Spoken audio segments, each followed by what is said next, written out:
Folks, we are live. Welcome to Talking Crit. We've got an active chat room. Holy crap. I am Eric Tenkar, your bartender in the OSR. With me, as always, my once a week work spouse, Bad Mike Battalato. No double horns this week. Wait for another 2 weeks or so. No. And holding the show, he hates that joke, but I do it. But none other than Jim Kitchen, the one, the only. Hey, Ken, Our Gary, Atlas. Bob. He is our Atlas. I'm sure I'm missing somebody. Oh wow, we got a full house John. already. Yeah. Mama Bear. It's going to be a cooking episode tonight, folks. We're cooking something. I don't know what we're cooking, but we're cooking something. I mean, there's a lot to unpack this week. So I want to start with a small story that has nothing to do with anything. That's why we're going to start with it. Okay. And that's I was talking to my wife today about how long Eric's been doing this. 15 years, right? Have you been doing podcasts for 15 years? Between the blog and then the podcast, yeah. Oh, actually, holy crap! The podcasting is at least 10 years because I was doing that when I was working. Because I was also talking about the anonymous troll that you had that said, "Boy, you're doing terrible. You're not getting you need horrible." Yeah, and I'm like, it seems like he has quite a few subscriptions. I remember when we were happy, we had 50. If we're talking crit one night, we're like, we've got 50 subscriptions. We got 500. Oh my god! I think we celebrated it in North Texas. Yes. And so. But I told my wife that I said, God, I've known Eric so long now. It's so weird because I think I know all his stories because every time he tells a story, I could probably finish it. And I said, and I could answer if somebody asked me some trivia about Eric, I bet I could answer a lot of trivia because she also wanted to know what you looked like when you were younger. And I said he looked like Freddie Mercury, who was as a cop. Because I'm thinking about that picture. Yeah, I guess so. I'm not sure a little mustache.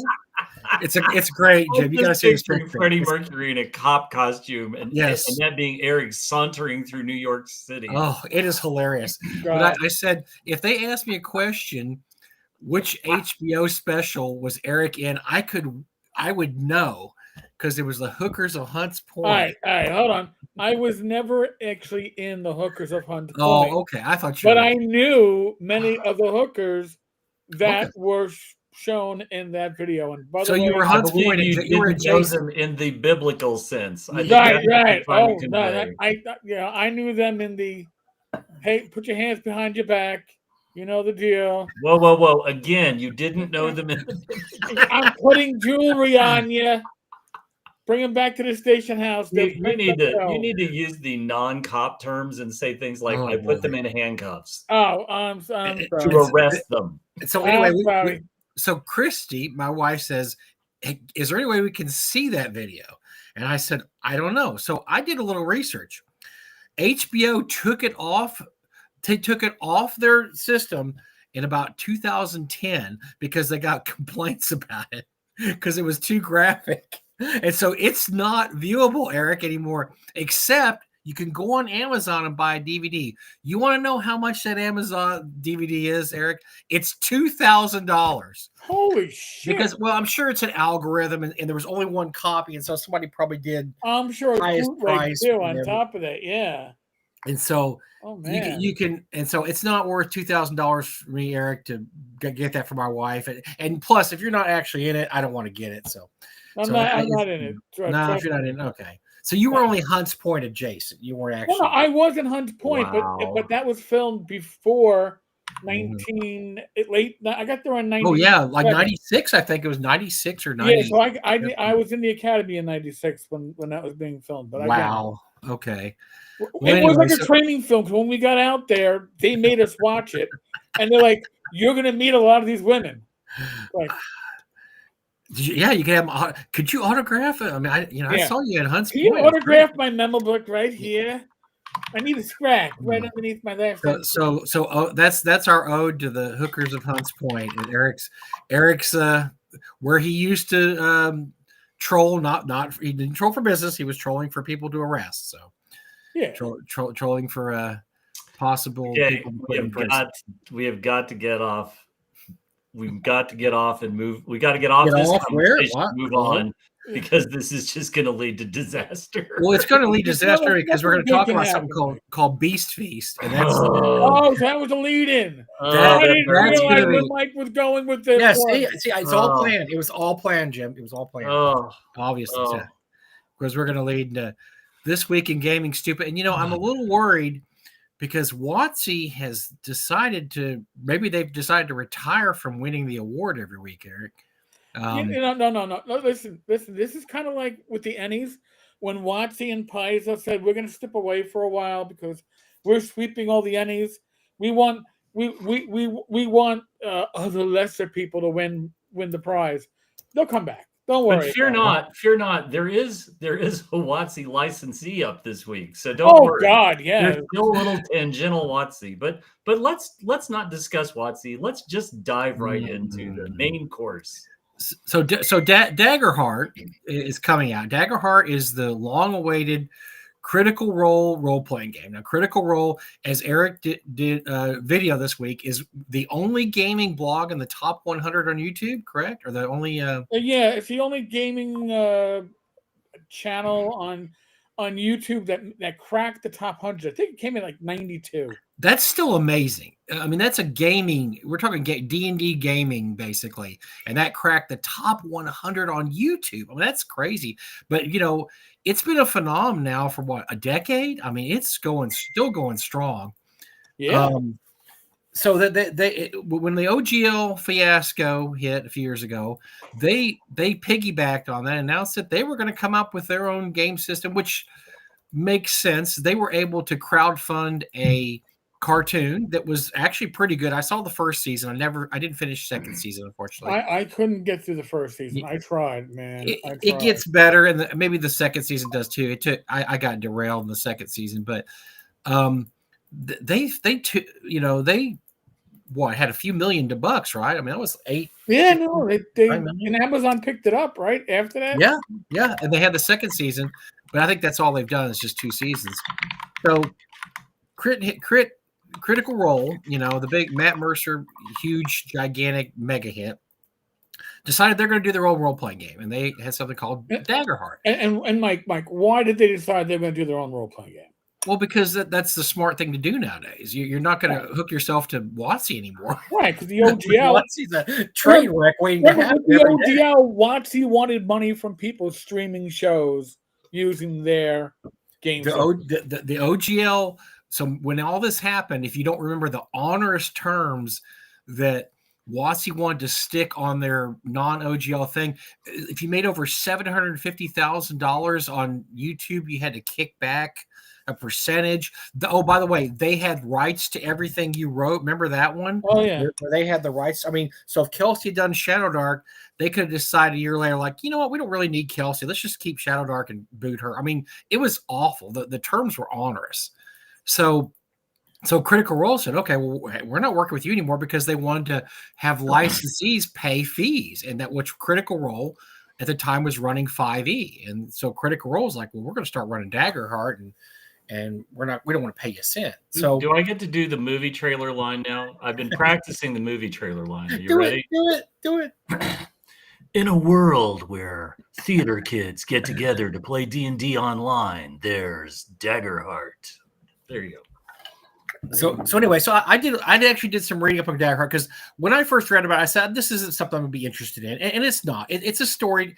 It's its basis. It's a storytelling game. Now, if that's what you like, you're gonna get it. I don't have any animosity towards Daggerheart. They're doing exactly what they should do, which is we're doing Critical Role so you can be Critical Role. They're making their fans happy. Mm-hmm. This is one gigantic steaming slice of fan service. It's amazing. Absolutely. And so they're just trying to make their fans happy. They're making a game. It's got role-playing elements, but it has there's a lot of dramatic license stuff. You have 2 dice. You have theatrics. You have a love roll and a hate roll, and you roll them and different things happen. And so you can keep having actions as long as you don't roll a bad roll. And once you have a bad roll, then the DM gets to jump in and say, okay, well, this happens to you. I mean, so it's a lot of world creation, and they actually go to a lot of effort in the reviews I read to say that, look, we stole from everybody. We took some stuff from the Genesis system. We took stuff from Powered by the Apocalypse. We took stuff from D&D. We just used all this stuff and just rolled it all together. And like I said, I don't have any animosity. Whatever makes the theater kids happy, if it keeps them out of D&D, I'm so happy. If they're not at my D&D table going, what's my motivation here? I'm so happy. Go play Daggerheart with the other guys and, dress up in costumes even. I don't care what you do.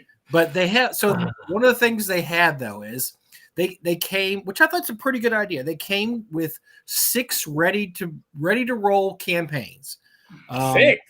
6. Yeah. I don't remember. One of them is called, and they're not all fantasy. One's called Motherboard, which is kind of a sci-fi-ish.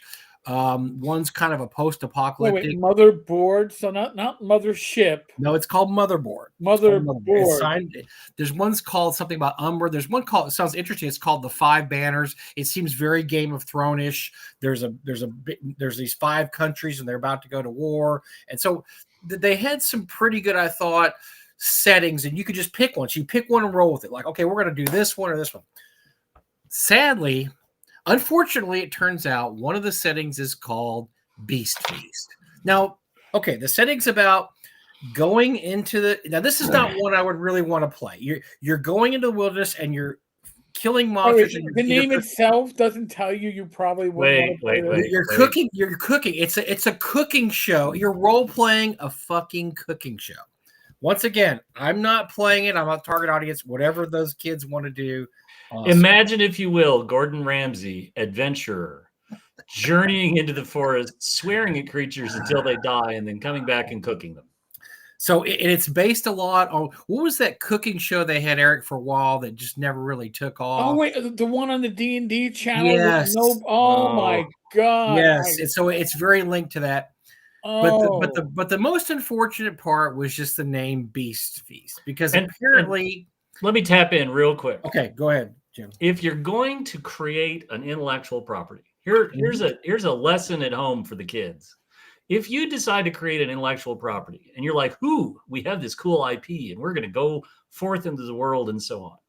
Normally, what happens in this process is your crack legal team will have somebody go out and they will do a number of searches. They'll look for something that might be copyrighted and trademarked, but they'll also do some random Google searches. Absolutely. And unfortunately, and we are encouraging you not to do this on your work computers, don't Google Beast Feast, because you're going to find something else besides Critical Role. You're going to find other things. You're going to find things that if you look at it at work, they're going to get you fired. If there's a Pornhub link there, don't click it. We're just warning you. Please don't. But yeah, apparently there's some slang in certain communities about certain things. And that is the title of not one, but several specialty movies. It's not Germans pooping on each other, but it ain't up there on the high list of things you're going to be willing to share with your mom.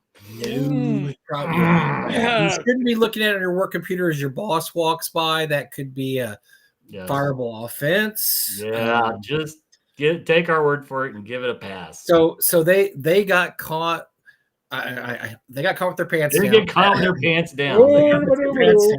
And now they've been kind of the brunt of quite a few jokes today, as people talk about the unfortunately named Beast Feast. And what that means to Daggerheart people and what it means for the rest of the world out here as we look at it. I thought can we play some Beast Feast, Mom? What? I picked I got that video bookmarked on my computer. What are you talking about, little Johnny? Oh, this is a different Beast Feast, not the one Mommy has bookmarked. I think I broke Jim. I gotta recover here. This is gonna be a long show. I thought you were looking at Mommy's laptop, little Johnny. No, this is D&D, Mommy. Oh, thank God. Put in a network block at home. Just don't ever. Oh, but God, hey, no. Hey, look. The new RPG has movies already based on it. Just go to your library and just leave Post-it notes with Beast Feast on all the monitors. All the regular pervs will see it. They'll look it up. Oh, look! I gotta say that I'm over 18 just to watch the Beast Feast movie. Mommy, it must really be Could you violent. click this for me? I don't have a credit card. Don't worry, kid. Just use this number. Oh. So, of all the things we talk about and all the serious topics we have to wade through, this is actually enjoyable. This was an enjoyable screw up. I was amused by it because nobody's going to be hurt. It's just a little egg on their face, or egg. Well, stop right there. Stop right there. just don't.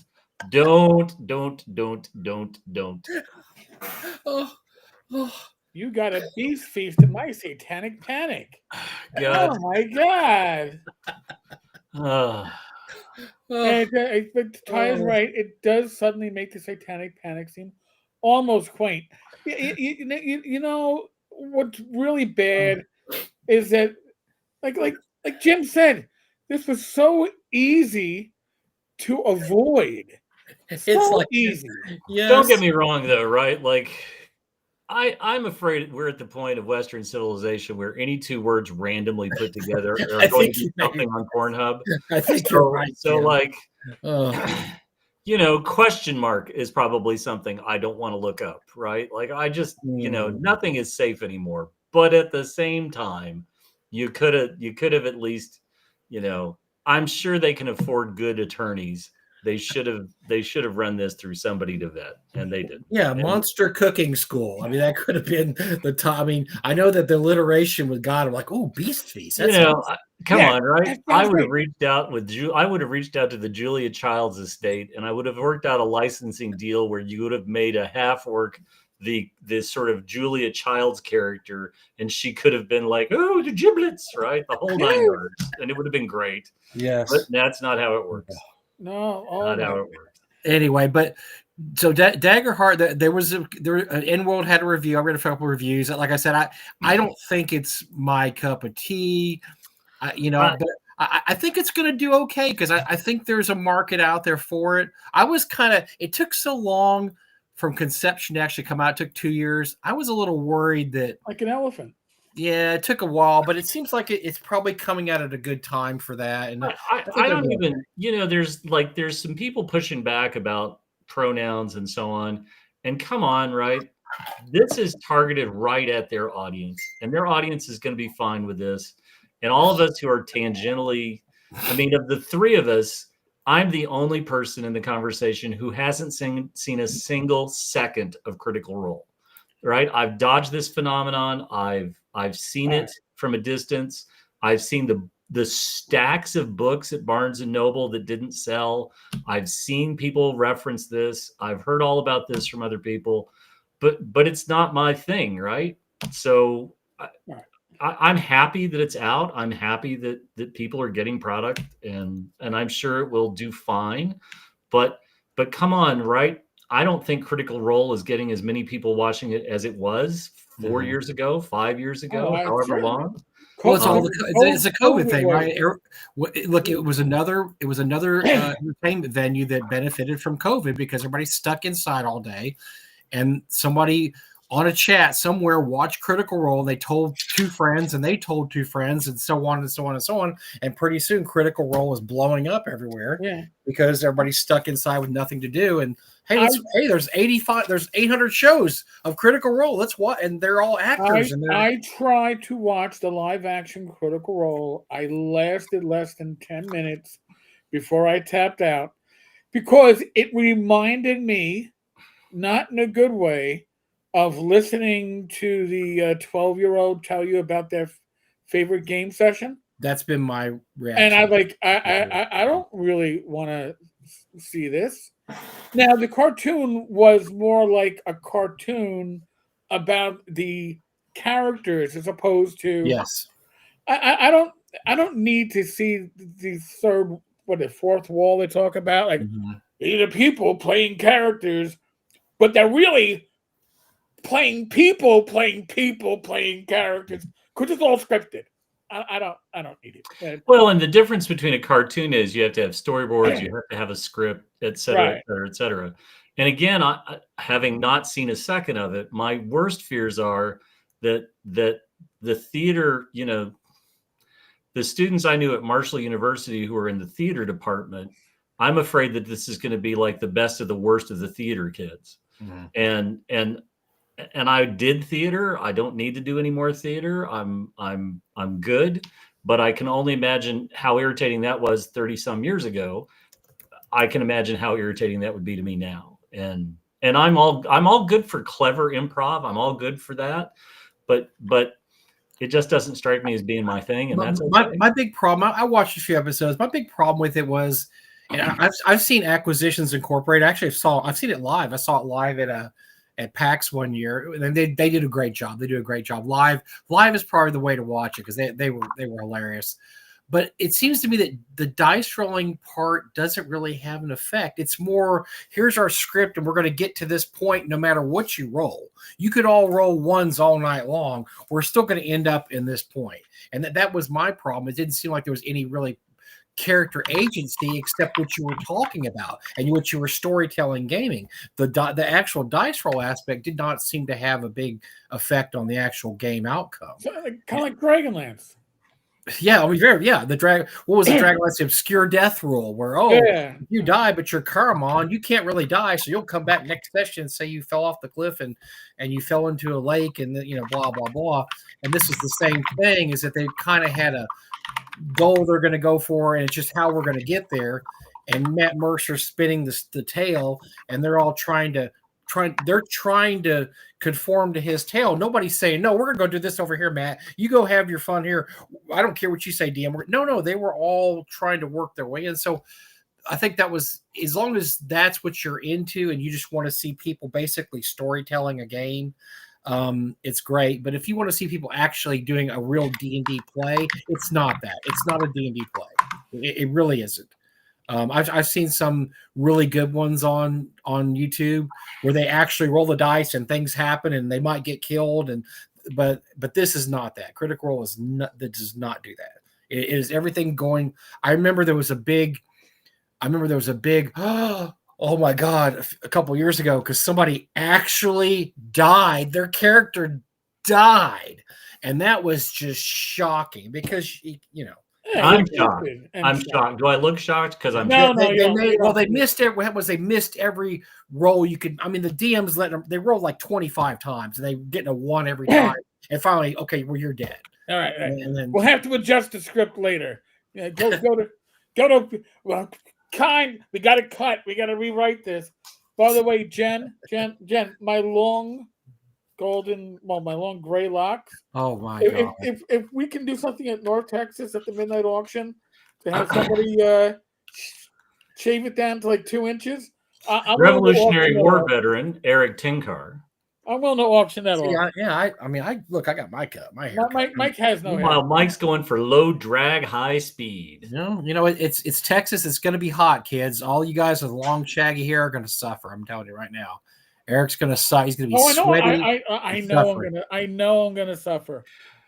But, I look forward to the swag bags containing all over body antiperspirant. Just a mist of it every day. That'll be great.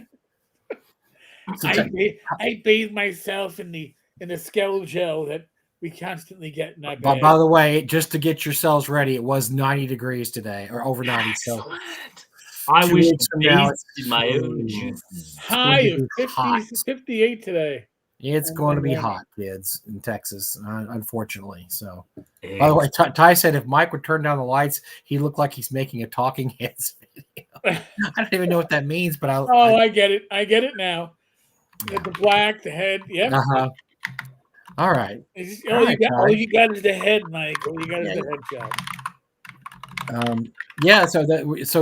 It's gonna be a warm one this year. I don't remember last year being too bad, but this year might be quite warm. So just get ready for it. I've already begun laying out the bottles of bourbon to bring with me. There you go. Clothes don't matter, really anything matters.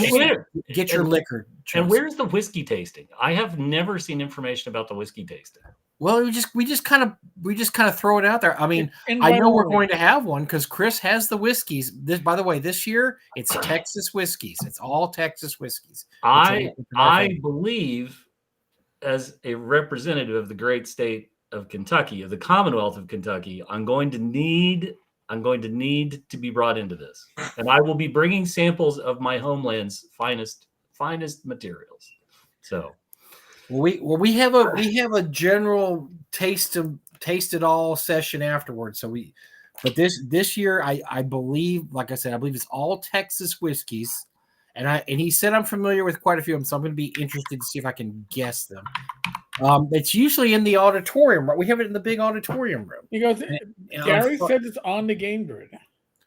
Well, what sucks is hopefully it's Thursday night. Gary, what night is it? Should be Thursday, because I'm running a game Friday night, so hopefully it's not Friday night because I was scheduled as a game Friday night, so I normally run my game Thursday. So I'm hoping it's Thursday. I guess we could move it to Wednesday if we really had to, but as long as it's not German whiskey and we're not sick all week after we drink it. Listen, the best thing about the German whiskey was leaving behind the German whiskey. Oh, we speak not of that. Thursday. We speak not of that. I should know. Yeah, my buddy. All right. All right. Actually, the only thing worse than the German whiskey was the pickle beer.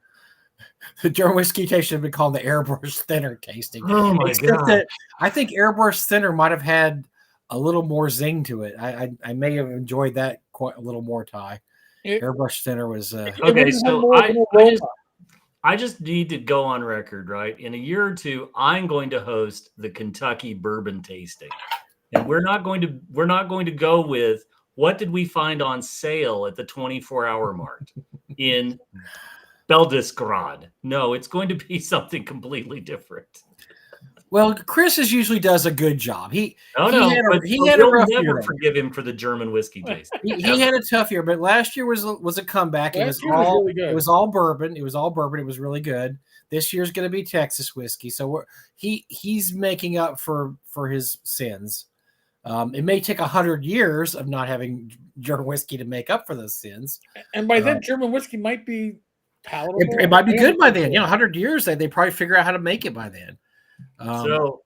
So what's next on our wheel of misfortune this week? Because we have several entries of the wheel of misfortune. By the way, so just to recap, do not click the Beast Feast link, and you'll be fine. Click it. You know you want to, but not at work. Don't. Not at work. Or with your family at home, or or on any computer that might be the FBI might have to look at someday. So no.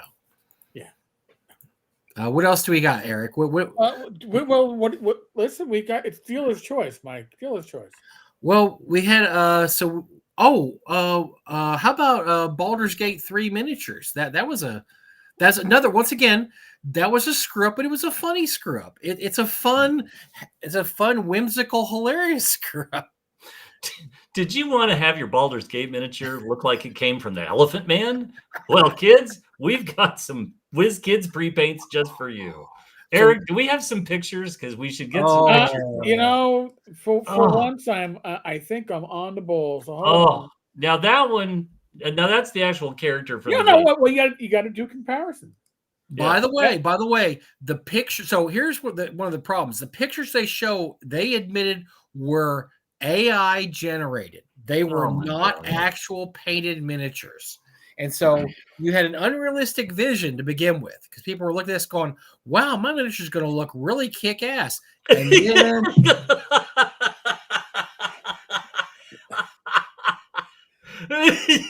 you remember the old game Mystery Date where they had the dud, and then the girl would open the door and there's the dud. That's the dud. Oh my Lord! Well, go back up because that got hit with the. So this is up above is pre-fireball. She didn't get hit by a fireball, and then an unfortunate 2 adventures later, she missed her saving throw versus fireball. And she's playing with those scoring rules, isn't she? Yes. I'm a crap miniature painter, but even I could do better than that. So Sweet But So these came out, and they were highly anticipated because, Baldur's Gate 3 was Game of the Year last year. And, there's a lot of normies that don't play D&D but thought, oh, I love Baldur's Gate 3. I'm going to go out and buy the miniatures. Oh, here's another. Whoa. Is that well, that's not as bad because it's supposed to be a weird face. Right. Okay. Oh. It's the ones that look more human that look terrible because this guy has no what's face. wrong with his head?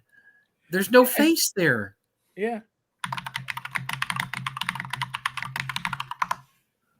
Oh my God. That one's awful.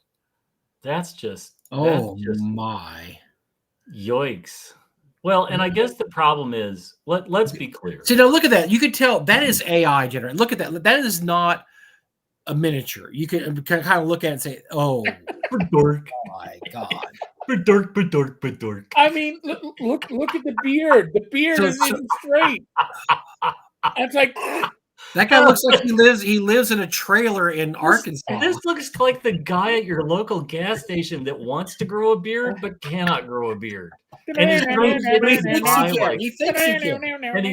trying to sell you the cigarettes that if he sells a carton, he gets $5. Right? Like he's like, hey man. Oh, thank God. Meanwhile, okay, yeah, go ahead. This is more AI generated art. You can tell that doesn't look quite like a miniature. It's like they took all of his details and put him over here. He looks like Spike on Buffy. But less pretension. So these came out. They got universally panned. And this is, I don't know, Jim, you've been in the miniature business long as I have. Has anybody ever issued a refund on a No, so let me talk to this real quick. So WizKids decided to open the door and do 3 and 4 color paint jobs on miniatures a while ago. And they're very simple paint jobs. They're designed for high speed, high volume. There is somewhere in Asia a group of people that are painting these things as they come down an assembly line, color. And so I don't say this as a poke at WizKids or Dwarven Forge, but this is how your pre-painted miniatures are done, is that somebody is working one color and that goes to the next person who does the next color, and so on and so forth. And so there's nothing wrong with 3 and 4 color paint jobs. Most of what you see with Dwarven Forge, most of what you see with WizKids is perfectly acceptable. If you hold it out and Eric, take that off screen for just a second. If you're not close up, these are close ups. Yeah, if you're not close up. So let me give you an example. Why don't you make me big for just a second? I'm bigging you. All right. So many of you have seen, I have my friend the Mind Flayer, the Tom Wam Mind Flayer on my desk. So what I would say to all of you is a 3 or 4 color paint job at arm's length looks fine. It looks great. It's table ready. I have for 40 years, 30 plus years, professionally told people, if your miniature at arm's length it looks fine, it's fine to put on the table and you're good. And 3 and 4 color paint jobs are exactly that. They're table ready and they're good. Mm-hmm. But the problem is you've got two things. You've got two things that you can take me off screen now.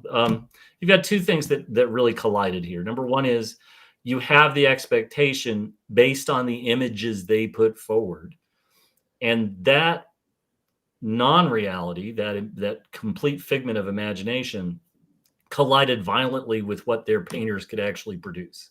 And so let's bring back up the one where the woman, it's the sort of smiley faced one. All right, hold on a second. Post Fireball. Yeah, well, but there's also another one. Let's bring those back up. Okay, so if you look at this, somebody dotted her eyes white, and then somebody put a little black dot in the center of the ball of white and painted eyebrows. And then scroll down some more. There's another one I was going to point to. That one's just not distinct enough. But this one, somebody gave it a go to try to do the right thing. But that image, the actual pre-painted miniature when it hits stores, scroll back up, has nothing to do with what they presented. No. And frankly, I don't believe that there is a technology capable of producing the image, the AI generated image, And I think that's why they're getting hammered, Jim. I think pre-painted in pre-paints. That they were given an unrealistic. And somebody had mentioned in one of the Reddit threads I was on that look, WizKid, this isn't different from any WizKid product, except that you had people that don't normally buy WizKids, like I said, normies that just like Baldur's Gate 3, that didn't know what to expect, and then they see look, you and I look at this and go, okay, the miniature's not going to look that good. It's just not. We can tell. No. But normie person who just played Baldur's Gate and just loves Baldur's Gate 3 and played it gets that and goes, what a load. This is awful. And they're used to seeing it on their big screen TV on the wall, and it's not pixelated. I mean, it's just gorgeous. And then they look at that and go, that's not that character at all. And so they were, felt like they were forced to do refunds. Well, and this is a brand damaging incident, right? This is one of the things where really and truly, if they didn't get ahead of it, it could really, really hurt them in the long run. Because I mean, there's not a week that goes by that I don't get an email from WizKids saying, hey, this is on sale, or hey, you should buy this, or hey, we put together these bundles and blah, blah, blah, blah, blah. And I'm like, Sparky, slow down. I'm good. I got enough miniatures to paint as it is. And this is the sort of thing where people who dip their toe in the waters, they're not happy, and I don't blame them. And I don't know how WizKids makes right on this. Multicolored filament. Bob G mentions multicolored filament. I've seen all the Hero Forge miniatures, and they're okay, but they are not coming out looking like what was in the poorly generated AI shots from WizKids. I think Hero Forge makes some fine miniatures. I'm pretty sure, if I'm not mistaken, that Hero Forge started doing your WoW models, that you could actually get your World of Warcraft character as a little 3D model for like $100 or $150 or whatever. But I don't think that Hero Forge can produce a miniature, and they can produce nice miniatures, but I don't think they can produce one with the fidelity that is misrepresented in that AI image, and that's a problem. That's a real problem. And people like us, it's like, when we were kids and we used to read comic books, the cover blurbs, sometimes Stan Lee and Jack Kirby, it didn't match what was going on in the book. But we knew that as comic kids. Okay, here's the thing, he's punching Dr. Doom. You get to the book, thing doesn't actually punch Dr. Doom. You're okay with that because you understand this is a representation of what's going on in the issue. But normie person who has never seen a WizKids miniature, maybe never seen any miniatures like that, doesn't understand that is an unrealistic standard I'm seeing right now. My miniature is not going to look like that. Can you bring those back up real quick, Eric? Just bring up that first AI image. So I watch a lot of miniature painters. I watch a lot of miniature painters on YouTube. I see a lot of stuff. And let's go back up to the very top, that very first image. That's something that, frankly, I can think of a half a dozen miniature painters. Dave Taylor has the wonderful series on masterclass artists and features several. Angel Giraldez is the person who finally proved to everybody about 10, 15 years ago that an airbrush is actually capable of doing something like this. But Angel Giraldez is one out of 10,000 miniature painters. Right. And while there are probably 500 or 600 people in the world who could paint to this standard, it isn't going to happen in a production line in Vietnam or wherever it is that WizKids has their assembly plant. And it isn't going to happen in the time that they need it to for a miniature rolling down the assembly line. Sure. And that's just the nature of the beast. Now, frankly, I would never have ordered the Baldur's Gate miniatures and expected this, because I've seen what WizKids has been producing for the last decade, and it ain't close to this unless there's been a major upgrade in the technology that nobody else is aware of. And it's just not it. It's just most of the Reddit threads I was reading about this pointed to the fact, and this is something I noticed too, that pre-2010, the WizKid miniatures were pretty darn good. I've got quite a collection of plastic WizKid miniatures, and they're absolutely Right. The first few batches were really nice. They looked, I thought, really good. And then something around 2010, they were talking about what happened. I think they switched factories, probably someplace cheaper, obviously. Um, and the quality went down. And I noticed this just as a very casual miniature, purchaser. Yeah. And so I don't know what happened in 2010, but apparently that's continued kind of a downward, not spiral, but just okay, these are definitely not as good as the ones that came out, early this century. Those were the gold, the ones 2008, 2009. Those were kind of the gold standard, apparently. I think all of these things go through. I think all of these things go through ups and downs. And I think you're exact. I think you hit the head right on the.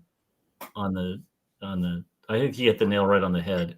I could see them making some sort of changes, and the market dictates this, right? The market really does dictate this. I feel bad that people were disappointed when they got them. I feel bad that WizKids made the mistake of using an AI image to promote a product that, frankly, the product was never going to live up to the AI image. I don't know why they did it. They've clearly done this before and gotten away with it. Jim, they had too many people from outside the hobby come in, and I think that was the big thing. Yeah. Because look, Baldur's Gate, like it's one of those cross cultural things where it wasn't just hardcore D&D gamers; it was computer gamers. It was women who like love stories. I mean, it was everybody. People like combat games. It was Forgotten Realms fans. I mean, it crossed a whole lot of different territory. And so, like I said, we're used to it. If we look at this and we go, okay, it's not going to look. Okay. It is not going to look like this, and we know that, and we're going to be as disappointed. But somebody that doesn't have that basic knowledge of the hobby is going to be they're going to be very disappointed because maybe they buy those gorgeous Marvel sculptures. Who knows? I have frost giants. I have a couple of frost giants, and so I pulled my here's a very early Pit Fiend, and I think they did this is one of the early ones we're talking about. I think they did a great job. That's one of the early. Look on the bottom, Mike, and look at the copyright date. So these two frost giants I have are from 2007. You know what, Jim? There's not a date here which tells me it's early. So I am going to slightly disagree with you and say that I think the paint jobs are about equal. Really? I have a bunch of miniatures from that time period, and if you look along the bottom, it's 2008. There you go. It's 2006. So this was considered the quote unquote apex of. And this is from a year later, and I don't think there's that much difference between the two, between what you have and what I have. Right? One of the things, if you want to go big with me again, if you look at this miniature, you'll see that you can see red eyes. Like it actually has clearly defined red pupils. The beard is pretty good. There's some highlights on it and so on. So again, it's a 4-color paint job. It's essentially a 4 or 5 color paint job, and it's fine.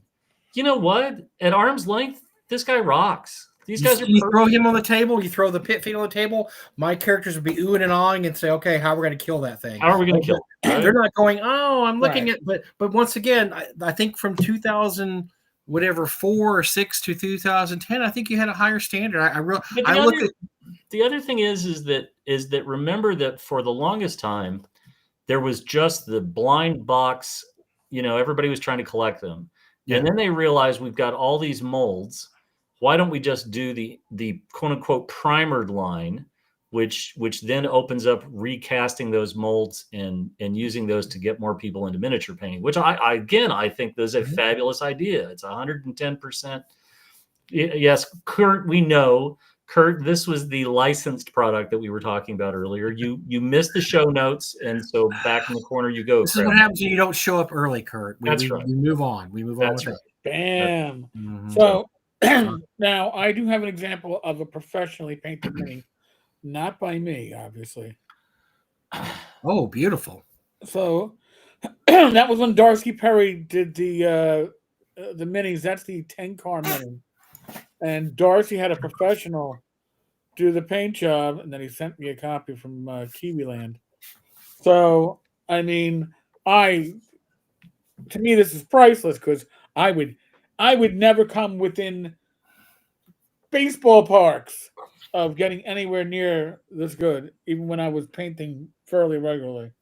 So I do appreciate a good painting job when you say it. Yeah, and you know these are assembly lines. Well, I'm not. They might not be kids. I don't know. Maybe they're old ladies too. They're getting paid what, 4 cents a mini, if that. I mean, they're just, it's an assembly line. They're rolling on there. They're doing it, and you know they can't afford to spend any time on it. They're not going to spend any time on this. They're going to do it. You know, like Jim said, it's just okay. I'm doing all the greens, and they have green eyebrows. So all the guy does for 8 hours a day is green eyebrows. You know, every miniature. And you know what? After 8 hours doing green eyebrows, you may mess up an eyebrow or two because you're getting tired, and you know, oh God, whatever. I'm almost off my shift. So you just, you know, and I've had the same thing with WizKids. I've had some, like I'll have a Boule that looks great, and then one like, this must have been towards the end of the shift. Yeah, Yeah. you know, this one's just not quite as had much effort put into it. But in general, I think they're, like I said, they're miniatures, especially if you can get the early stuff. And I've become quite a collector of the early years.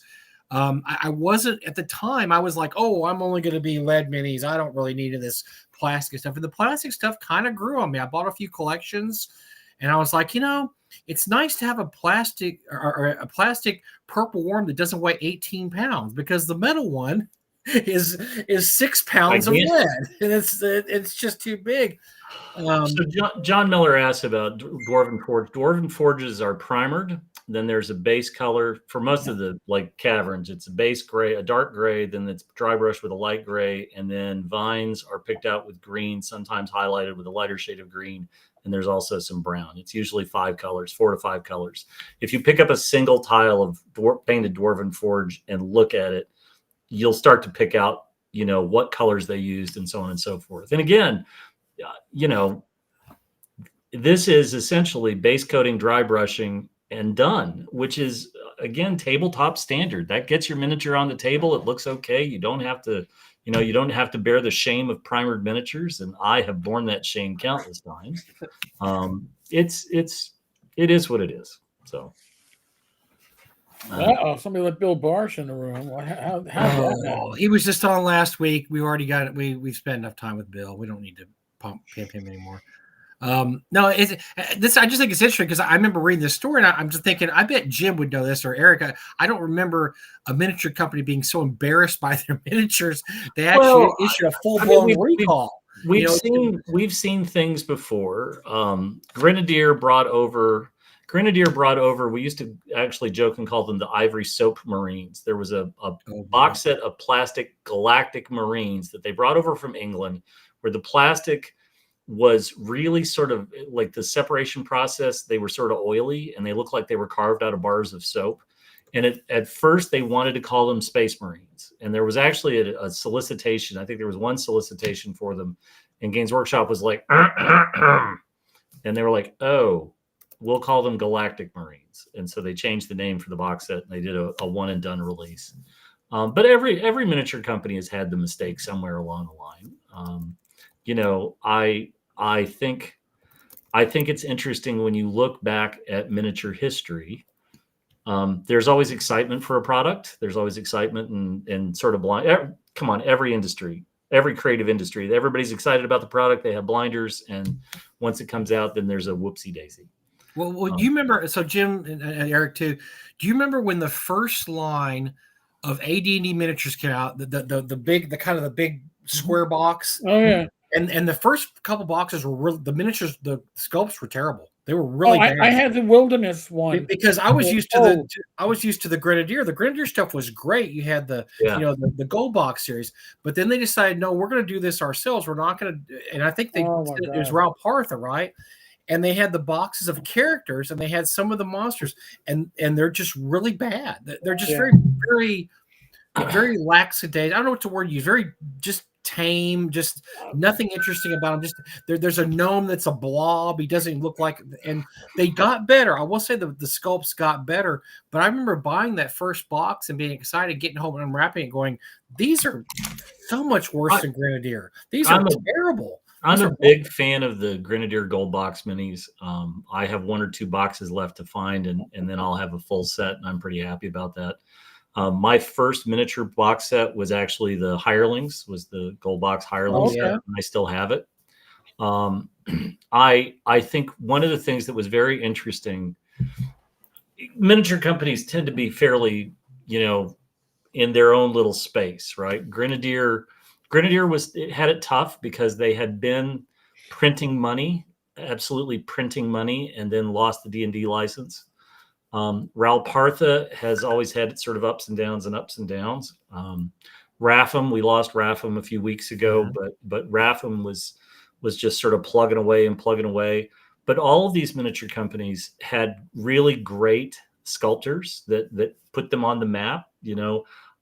I I know people love minifigs, but I couldn't tell you a single minifigs that was an inspirational miniature. And I don't mean that in a mean way.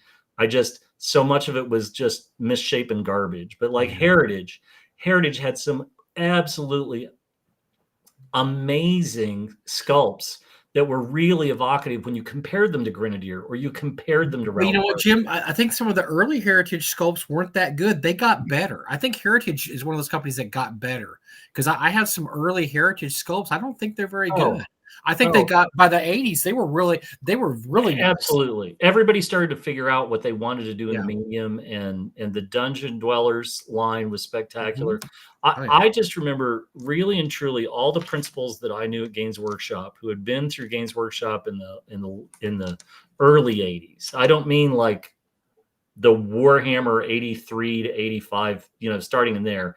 But if they had been with Workshop in the late 70s and the early 80s and come through that way, there was a tremendous amount of respect for Julie Guthrie, Andrew Chernak, all these people that had made these companies great, and the sculptors, that really were part of that.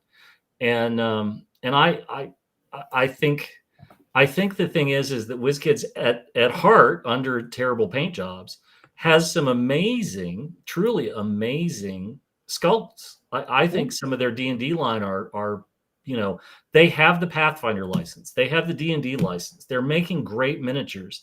If you had told me that I would ever be able to own a Froghemoth from S3, I would never have believed you. And yet I have two Froghemoths, so I have a breeding pair. I'm like, I can't even imagine that. I know. Yeah, well, I just saw today. I saw the gargantuan Froghemoth, and I felt There's like a gargantuan. There's a one that's in a box this big, Jim. It's huge, and I felt like I needed it until I saw the price, and then the price. The internet. Yeah, but I have the one that you probably had that's about this big or so. It's pretty big, but yeah, there's a gargantuan one now. But yeah, the Froghemoth Elder. I mean, just the dragons that are actually dragon size. I remember the disappointment. I mean, don't get me wrong. I thought Grenadier had some great dragon sculpts. I thought Ralpartha did, but look, they were not going to invest 16 pounds of lead into a dragon miniature. So the first time I put it out on the table, my players are like, that's how big the dragon is. Well, imagine him bigger. Like, we're already using our imagination, but don't you have it? Well, that's how big the dragon is. That's the dragon I have. But nowadays, you can buy a big ass plastic dragon that you slap that mother on the table, and everybody just wets their pants. They actually wet their pants because, like, holy shit! I come up to that dragon's toenail. Like, damn right you do. What are you gonna do? Well, I guess I'm gonna run up and swing at him as he breathes on me. So I do feel bad for the people that bought the miniatures, but if you bought the miniatures if you pre-ordered the miniatures thinking they would look like those AI paint jobs, I feel bad for you, but you weren't paying attention, and I'm sorry that you were disappointed. But the technology's not there yet. It just is not there yet, and the production line isn't there yet, and it is what it is. So, and look, that's why Rapham. I mean, one of the issues they had, with the issues all the miniature companies are having, and Jim can probably test this, is because of 3D printing now. It's getting better and better. I think, and again, I've said this time and time again here, I think we're in the golden age of 3D miniatures and the golden age of role-playing games. Like, really and truly, the hobby's never been any bigger. The hobby's at max right now, and it's exciting, and there's variety that's amazing. 3D printing has reached levels that I couldn't have imagined 15 years ago, 10 years ago, when we were first whispering about 3D printing. I have a couple of 3D printers. I know that people in the audience have 3D printers, and the fidelity and what it's capable of, and so on. And I always tell people that right now, this era, the last 2 or 3 years of 3D printing, is like 1981 with personal computers. And we have no idea what 3D printing is going to be like in 25, 30 years. My son will have a great time with it, but by that point, I'm not doing any more miniatures. And it's great. Like it is. It's really, really great. And it'll be interesting to see how companies respond to this and how they keep their intellectual property in line and so on and so forth. We touched on a couple of weeks ago, Games Workshop decided to bring the hammer down on people who were copying miniatures. They posted a $10,000 surety bond for every single account that they took down with a compliance order, so that if anybody was wrongly accused, that they're going to get a settlement of some kind. But for the most part, they went after the worst of the worst. And I'm not a pirating guy. I don't somebody, right? And this is what I always say, somebody sculpted this. Somebody was paid to sculpt this, right? And the problem with so many miniature companies and Games Workshop aside and so on, well, no, Games Workshop employs over 350 people in the studio, as well as another 1,000, 1,200 people around the world for distribution and so on and so forth. But most of the miniature companies, if you think that Ral Partha is rolling in money, you're delusional. Yeah. If you think Ratham was rolling in money, sitting on their mountains of cash from their Call of Cthulhu line from 30 years ago, you're delusional. The people that do this because they love it. The people that do this because they want to try to bring something to life in a 3D model. Reaper has been a tremendous company. And I see people pirating Reaper miniatures because they think Reaper are too expensive. Okay, yeah. And look, I know the guys at Reaper, they are not swimming in dough either. Yes, their Kickstarters make millions of dollars, but their margins are tight. I'm telling you right now, they have tight margins on that stuff. I'm swimming in dough. I'm genuinely, one of the worst parts of our hobby, one of the worst parts of role playing and miniatures and wargaming, this sort of just mix it all together. There is a degree of entitlement of I paid X and I think that's too much, or I bought one of these and I'm going to make a mold and I'm going to make copies and so on and so forth. And to that, I point out, right, like most RPG designers, when you steal a PDF of their work, they're not living high on the hog, lighting $100 cigars with $1,000 bills. No. And miniature companies are the same way. And it's really easy to say, well, I can't afford it, so it must be overpriced. I don't agree with that. I've never agreed with that philosophy. I have very fond memories. There was a rep for Grenadier that used to come to the armory named Dwayne. Dwayne was an awesome guy, one of the nicest people I think I ever met in the game industry. And Dwayne, one of the worst counterfeiters in North America, was copying miniatures. We knew where they were. They were copying Workshop. They were copying Grenadier. They were copying Ral Partha. They were copying whatever. And they would take orders. They would literally take orders and they would buy a miniature and they would make spin molds and they would make as many as you wanted and they would ship you as much as you wanted.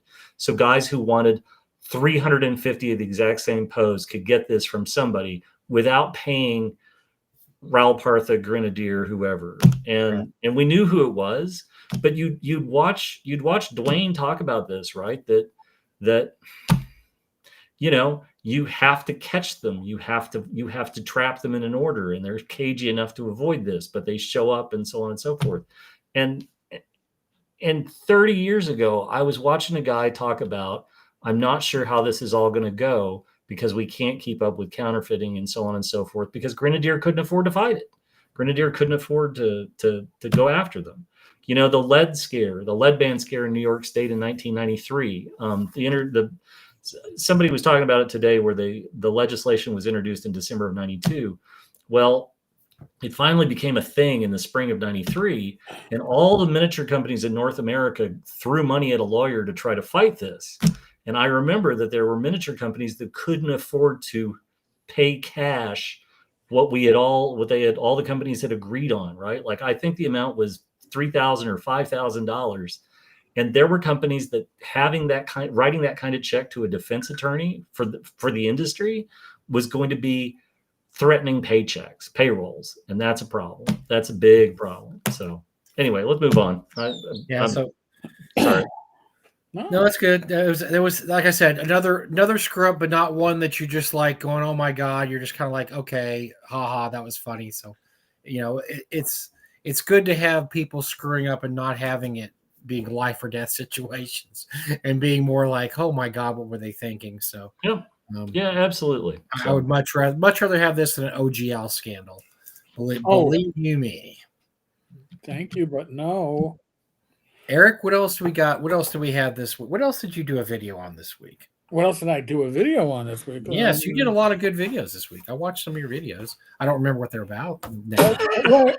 It's been 3 days. I mean, come on. Wait, you watch the videos, Mike? I watch your videos. Yes, I do watch your videos. Okay, I click the button. I click the thumbs up button and everything. Well, we kind of mentioned this earlier, right? Like, YouTube finally came out with its top 100 video channels list or podcast list, and which is about time, right? Because you can go to Spotify, you can go to Apple Podcasts and find out what top 100. So their top 100 list. Surprise! It's not really a surprise. But I remember this is interesting too because just like a month or two ago, they told a lot of the D&D creative podcasts to find a new living or find a new topic because YouTube was no longer going to be pushing RPG related podcasts or channels. One channel made the list. One channel that is an RPG related, Critical Role, made the top 100. And I believe that was at number 92 or 94, but I think it was 92. Critical Role came in the top 100. That's so amazing. That's pretty amazing. Yeah. The fact that I could not identify probably about 85% of the channels out of the top 100, 85 of them I was like, I never heard of. Because the problem is, I bet 50 of the top 100 are outrage channels, which is I am outraged. I'll have you know, and it's gonna I like Critical Drinker a lot. I think he does an excellent job with videos. I like his live chat. His live chats are entertaining.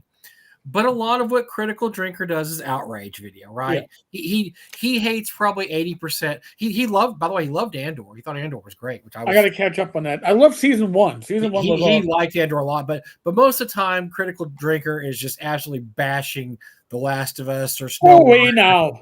Go away now. And most of the time, it's bad. He's bashing stuff that I hate also. But yeah, that's what I think the majority of your top 100 are going to be. It's going to be outrage video stuff.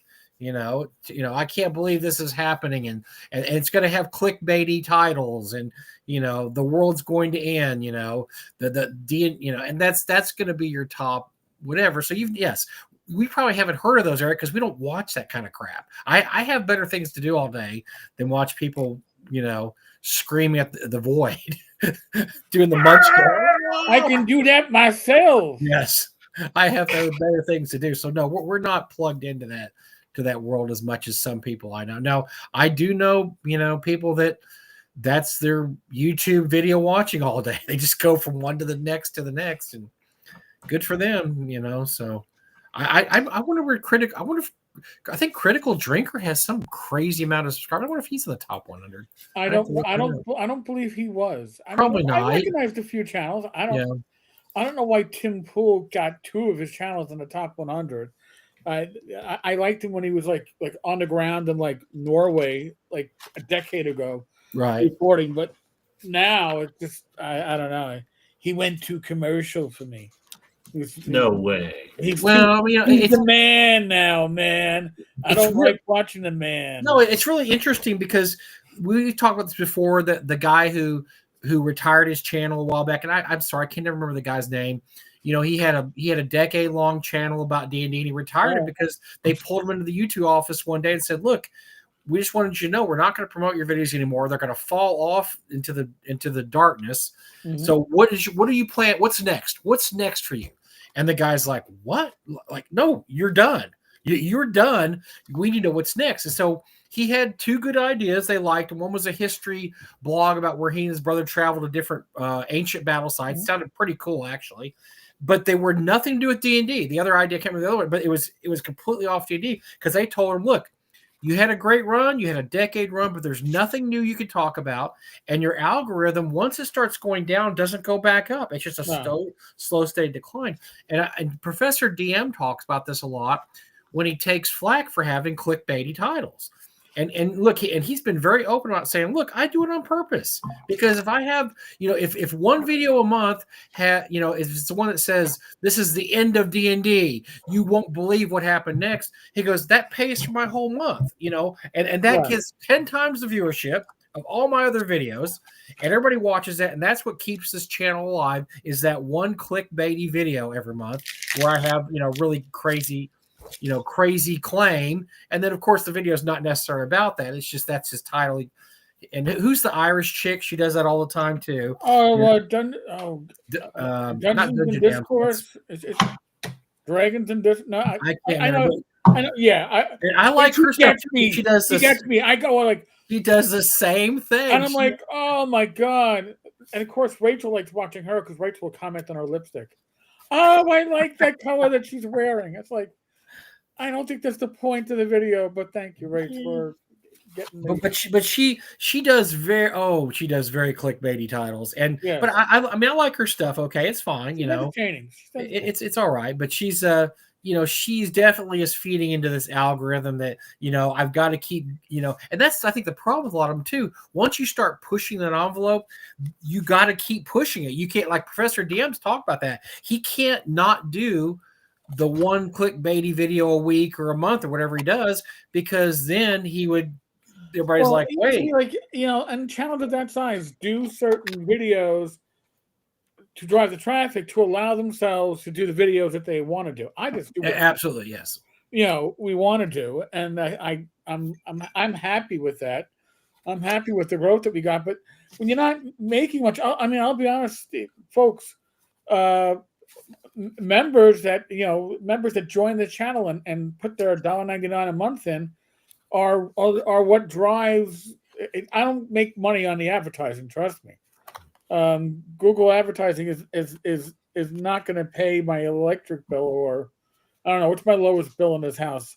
Probably not the electric bill. I'm still waiting for my talent check, and I've never gotten. You don't have talent, Mike. Neither do I. So there's no talent checks, man. Jim, did I deserve that? I don't think I did. That was a low blow, man. I'm sorry, but Revolutionary War veteran Tenkar should not be slinging this kind of stuff.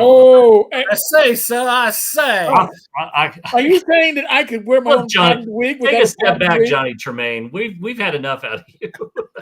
Gosh darn it! Oh man, yeah. Go fire your musket somewhere else. That's right.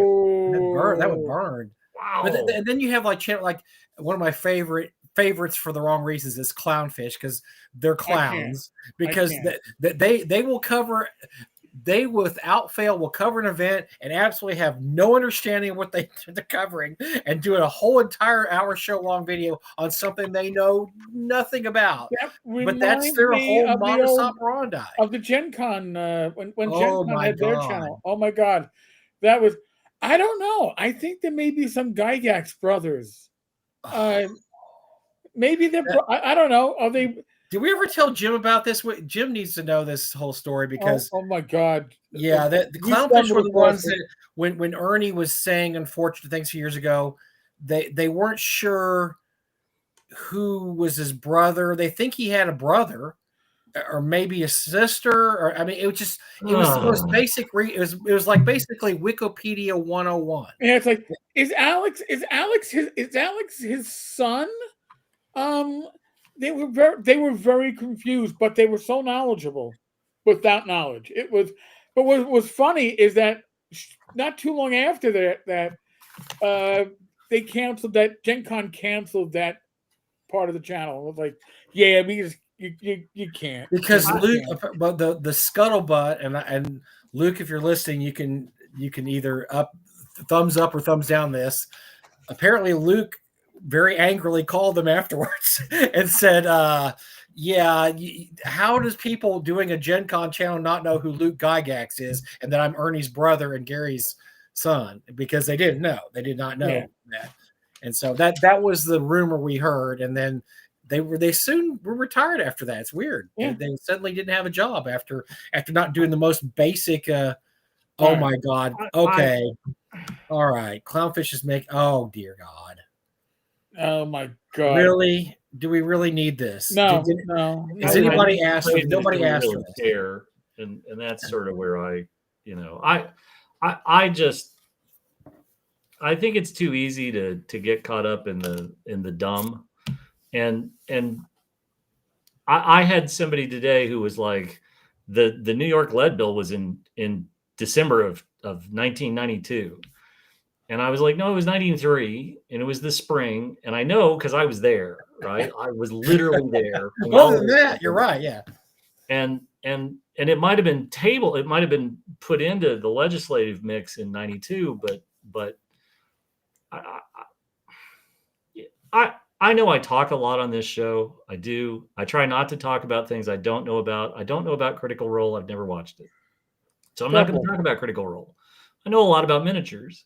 I feel comfortable talking about this, but if I didn't know who Ernie was in relation to Gary and all the other Gygaxes, I would have sat in a corner and shut the fuck up. Yes. That's simple. Jim, Wikipedia is there, and he's got an entry. It's that easy. I don't understand how you prepare for a show. Look, and I'm me. Okay, I'm not the most prepared guy, but you know what I did for tonight's show? I went on InWorld. I read the reviews for Daggerheart because I didn't want to be a total idiot when I talked about Daggerheart.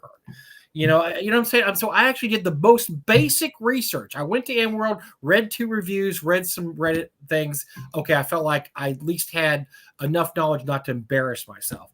And I just don't get that. If you have a podcast or a YouTube channel or a stream, how you cannot do the most basic research. Just go in there and at least Google the name, Google Beast Feast, Google, or whatever, or Google Gygax family to find out that there's 3 brothers and 3 sisters. I mean, come on, man.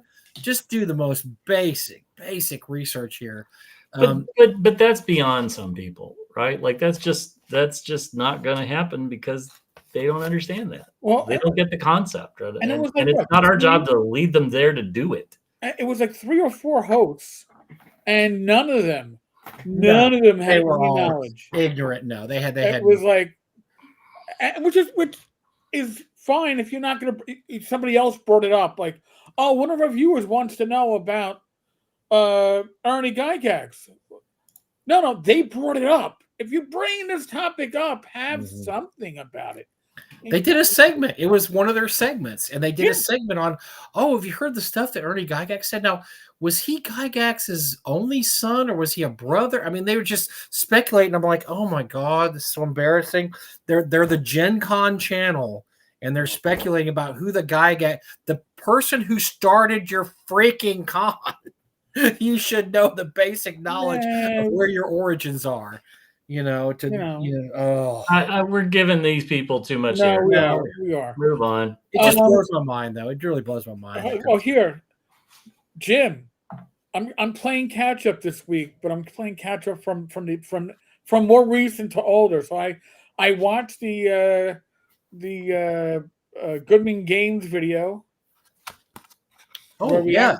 I'm waiting for my review. I'm here. Well, no. Okay, so time for your close-up, Jim. Here we go. Yeah, listen, you're always anywhere in the range from B+ to A+. I'm usually like a C+, just passing. So you did fine, and you did a great job keeping Joe on track because Joe has a lot of information he wants to get out, and you were. Look, not everybody is good at what. And I'm not saying we're great at what we're doing, but I think we're entertaining. When people tell me that I'm entertaining, I believe them. Some people just aren't. This just isn't their forte, right? They're just they may get on there and they speak in a monotone. They have dead air, and so yes, they need people like Jim to steer them Right. and say, okay, we're going to talk about this now. We're going to do this, and yes, so you were well needed in that video. So I'll talk to a couple things. Interestingly, since I can't remember when I first started doing this show, but I've tried to be a value add, right? Like I've tried to be a value add. There's somebody who now no longer comes to watch the show on Wednesday nights because of me. And we were chuckling about that earlier. So I've said that I might take a break here and there just so that he can watch on Wednesday nights, because apparently so you can make his day better. So watch it silently now. But I think anybody who saw the announcements come out of Dungeon Con about the city state of the Invincible Overlord, there were questions. There were questions that started popping up shortly thereafter. There were questions about the original Kickstarter and so on. And I think Joe Goodman has done a great job of answering all of those questions. I think my observation would be that people, again, we talk about blinders, and people who are involved in a creative process really, really, really, they get excited about a project, and they don't necessarily think about all the other ramifications around a project because they get excited. And that's exactly what happened with Joe. He got excited. He talked about it before they were ready, before they had everything in place to answer questions that came up. I'm really a guy that genuinely believes that if you can help with a problem, you should try to help with a problem. We are an industry rife with customers who scream and wail and get torches and pitchforks and go after people hammer and tongs. And I don't like that. I've never liked that. And I think if you can try to make a situation better, you should try to make a situation better. Joe was very responsive when I reached out to him. In fact, I reached out to him 2 weeks ago today to ask him questions, because we talked about the city state and their project and talked about the old Kickstarter. We did an hour-long history of the city state of the Invincible Overlord Kickstarter project and so on and so forth. I still think that of all the episodes we've done since I started coming on the show, I think that first hour is one of our best episodes ever, because it spells it all out chronologically to help people understand. Joe had to get some things out, and I think that he's done a very good job in the last week and a half of answering questions. I mean, Mike, Eric, you guys had concerns about. I had two main concerns, and they were both addressed. And the concerns were, are the old Kickstarter people going to be made whole? And I can't remember the other concern, but I had two concerns. And is Judge still going to get the money and not pay anybody, right? I'm thrilled that I don't have to contact Judges Guild and give them all my information, and then hope and pray that something comes. Right. It's like, oh wait, I can just and I said before the show, the information, the way it was broken down on the website, and folks, I'll put the link up later.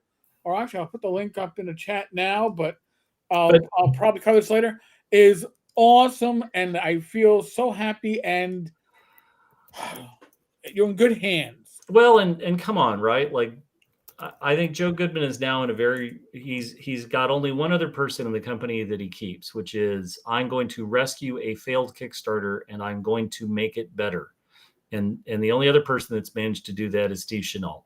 Mm-hmm. And so, okay, it's been very clear that I'm sorry. One of the things that was unclear when all the shenanigans broke about the Bloodsaws and their postings, Joe had said, we're not going to do any more things with Judges Guild. And what he really meant was, we're not going to do any more licensed properties. We're not going to execute new contracts, blah, blah, blah, blah, blah. The contract for the city state of the Invincible Overlord predates all of the revelations about the Bloodsaws. I can't give you a specific date. I don't know it, but I do know that it predates that. And if somebody out there in the internet is like, how do you really know?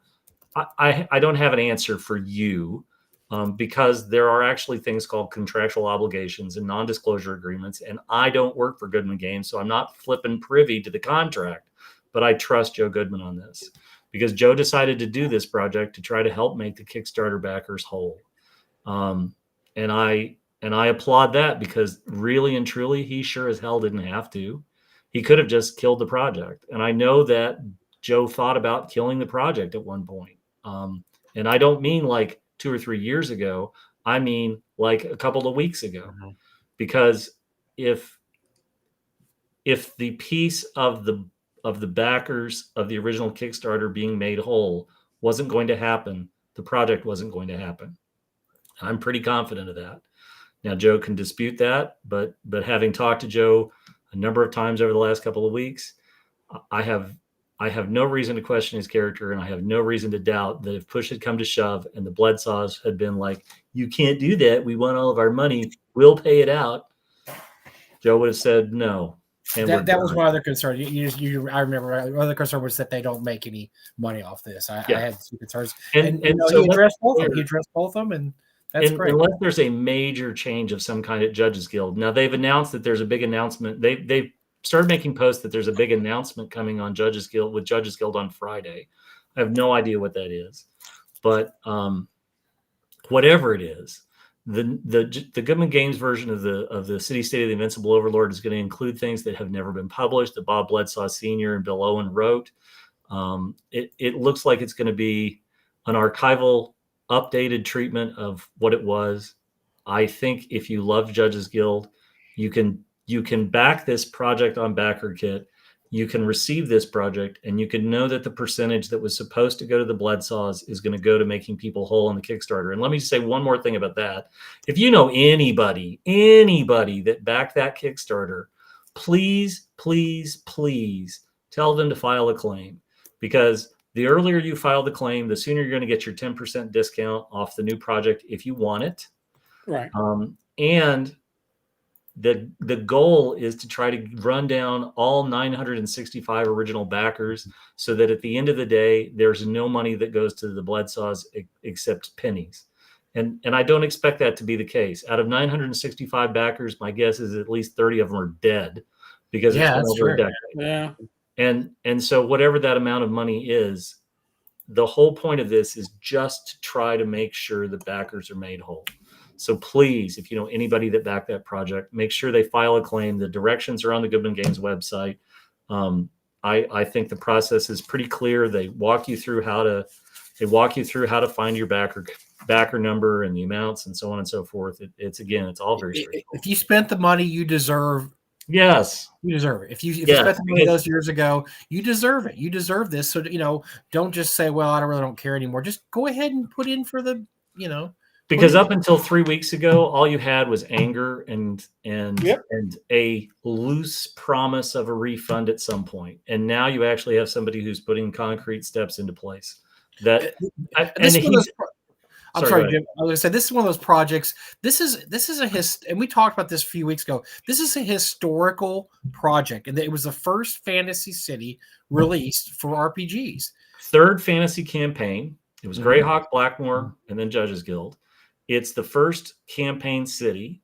It literally is what set the motion for modules. G1, G2, G3, D1, D2, D3. These did not come out until after Judges Guild proof of concept and showed that it was something you could do. And so yes, that's historically relevant. I don't want to spend any time talking about the Bledsaws Junior and the Third about their stuff online and so on. It's irrelevant now. But it's not irrelevant. It just doesn't deserve oxygen in the room. Yeah, we need to talk about things that help the hobby. This is something that helps the hobby because it gets history out there to people who probably weren't even born when this came out. Probably weren't even born till the 90s. I mean, this is ancient history. They may have never even seen a copy. I mean, we've been lucky enough to own copies. I have a couple of copies of it, but these are people that had no chance of ever owning a copy. And it's a history that needs to be out there because it might be the last printed version of City State of the Invincible Overlord. Probably, yeah. And it's going to be a $200 box set, thereabouts. It may be a little more depending on tariffs and so on and so forth. But it's going to be everything you ever wanted in a box. And Goodman doesn't do this half-assed. Michael Curtis has been working on this for 3 years. And all the time in the back of his head, Joe was like, we got to make sure we make the Kickstarter backers whole, even though they legally have no responsibility to do so. They don't own that. They didn't have anything to do with it. They didn't come near it. But again, this is Steve Chenault level of decency around the memorial tomb. There are people who didn't think they would ever get anything, and they're going to get it. Yeah, the box set's going to be enormous. It's going to be absolutely enormous. There will be no World Emperor. And their stuff is really, if you have any of their past box sets, their stuff is, I mean, I'm looking here on the wall. I've got their OAR stuff. It's impressive. It's really nice. Then this is the last licensed product. Joe has contracts for Goodman Games has contracts for other stuff, and we're done. This is it. This is the only one we're doing. Because it's sad. It's sad we're not going to get that, but circumstances. Look, out of all the historical, and I'm a huge Judges Guild fan, but I'll tell you right now, and I say this all the time, everything Judges Guild published, 60% of it is meh. 10% is great, and the other 20% is garbage. I mean, just flat out. Oh my God, that's terrible. How did my math do? My math at 630. No, the 30% is just terrible.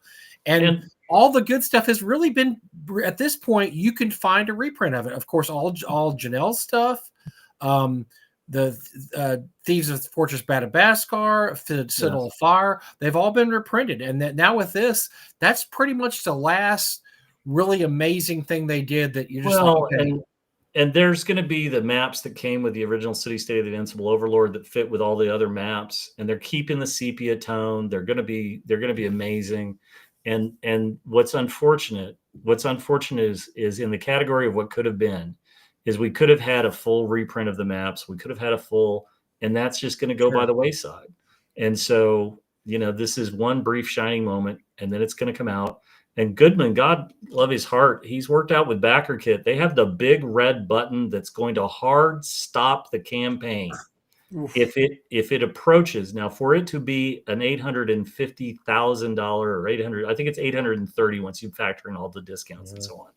But the moment the licensed fees to Judges Guild hit their $85,135, the entire Backer Kit campaign will shut down immediately. Right. And that's to make sure that they don't get more than $1 that they're owed contractually. But that's what's better about Backer Kit in this case than Kickstarter, is that you can just shut it down right there. You don't have to. That's right. Yeah, you just okay. That's it. We're done. So I say this. I say this not as a hype.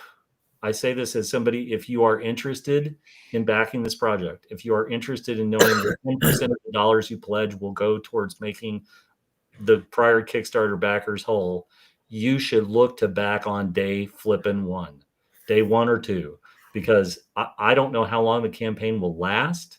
I mean, he's not going to do a retailer package unless, by the end of week 2, it's hit a certain level and they want to do that for retailers. But right now, as it is, it's just, do you want the 5e? Do you want the DCC? Do you want both?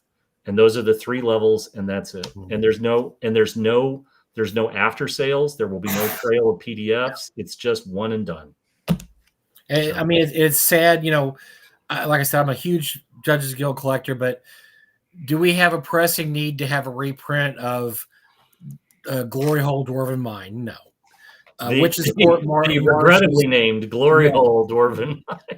The Maltese Blue. No. Green, come on. These are just, they're not. There's a lot of better stuff that was published at the time that wasn't Judges Guild. I mean, and like I said, I love Judges Guild, but there's just not an overwhelming need to see Sea Maidens of Runestone or whatever. Now I would have loved to.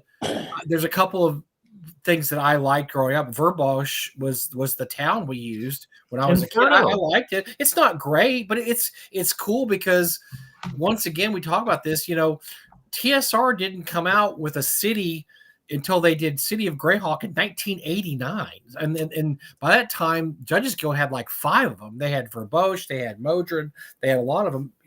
But do they have to be reprinted? No. I mean, they're still out there. They're not super expensive. If you want to find a, Frontier Forts of Kelnor, you can. It's not going to break you or anything. It's too bad we can't have reprints of it, because I would have loved to have reprints of everything personally. But we're going to get the best of the best. We're going to get the top 10%, 20% of what, Judges Guild put out that was the best stuff, the stuff that inspired people for years and years. I mean, there was nobody my age didn't look at something like, Dark Tower and just blew their mind. Now, I was unlucky in where I lived in Texas. We didn't get a lot of Judges Guild, so I didn't even see stuff like Book of Treasure maps. Yeah, And I me believe either. there was Me either. Caverns of Thracia. I didn't see that till the 90s, well, like early 90s. But I found a copy of Dark Tower, and that just blew my mind. Like, this is TSR is not doing anything. This is good. This is awesome.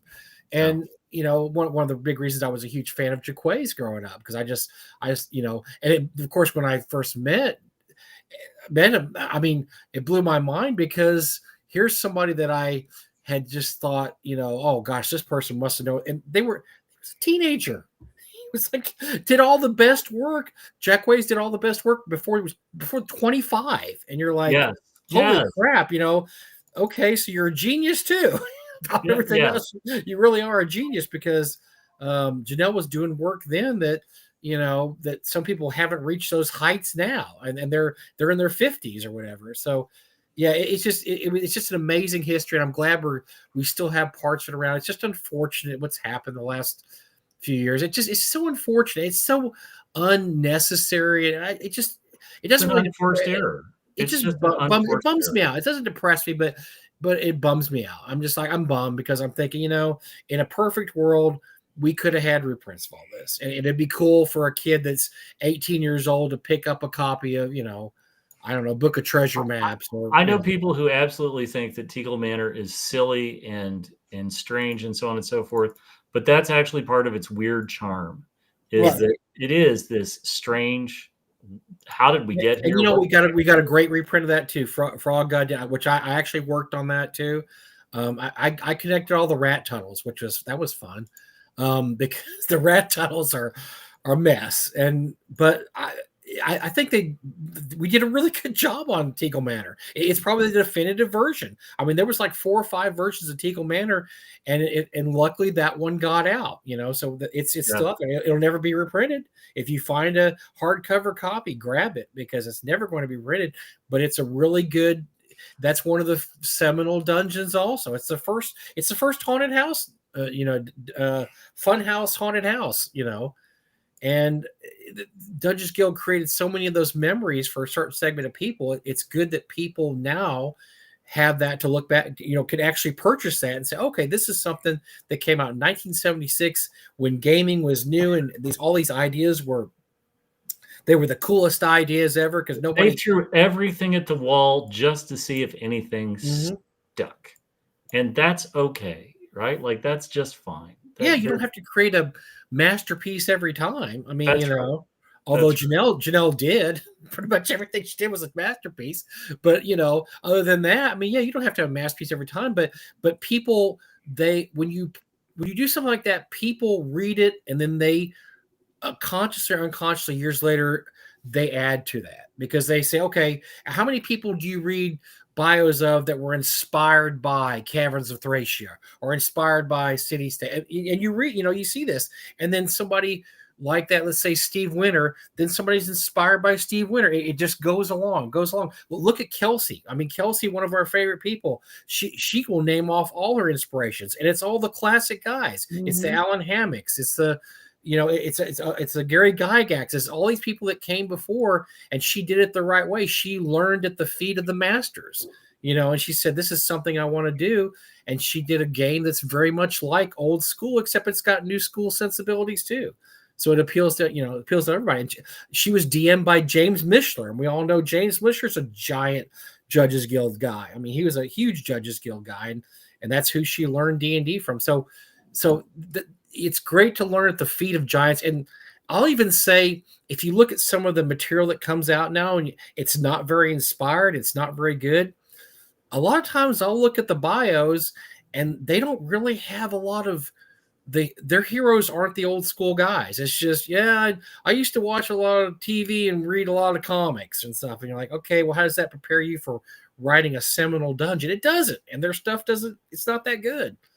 And I find time and time again, when I read a bio, I can tell if they have good publishing chops, if they start naming their sources or their inspirations, and it's like Caverns of Thracia, Dark Tower, you know, the G series. I mean, you know what, Undermountain. I'm like, yep, this guy. Okay, this guy, he has background. He is going to put out something good. Telling me what you love tells me a lot about how you're going to think about a process. Yeah.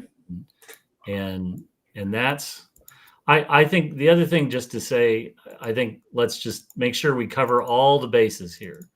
One of the things that everybody watching this should listen and hear is this great affection all of us have for Judges Guild.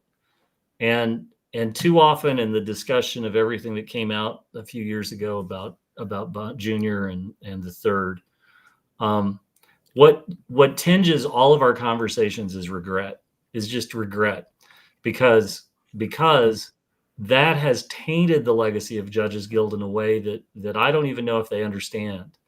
But I'm a guy who took every single one of the maps and laid them all out on a floor one day, and and stood on a chair looking at the entire world that Bill Owens and Bob Bledsaw Sr. came up with and fleshed out. And they created the city-state of the Invincible Overlord, and they created the city-state of the World Emperor, and they created Daenerys and all the rest of this. And looking at that breadth of work, and you realize that it began in 1976 and it ran hard for the better part of a decade. And all of that has been hidden behind this cloud that erupted a few years ago. And it's so terribly, terribly unfortunate. And Eric and Mike and I, anytime we talk about this offline, in our little group chat and so on and so forth, the thing that just keeps coming up is, this is all an unforced error. This is all just one gigantic unforced error that if I could go back in time, if you could counsel people to not do things. If I could turn back time. Yes, and never hear Mike sing again. That would be another. Well, it's a big wish. I don't know. So what else have we got on our list? I have something I've been saving in my back pocket. Well, I want something to show, but I only need about 5 minutes, so whenever you guys want to go ahead. We'll end with my little thing at the end. Okay, so I'm just going to show you. So North Texas is going to be in a couple weeks, NTRGCon, and I am very, very late in pulling auction items, but I brought the artwork here home so I could measure it. And so I can, when I write the description, I can write the measurement. Oh God, I hope we're talking about you measuring the artwork. Oh yeah, measuring the artwork, not other things. Thank you. There we go. So if you want to close up on me, Eric, I'm going to show you some of the stuff that's going to be in the auction.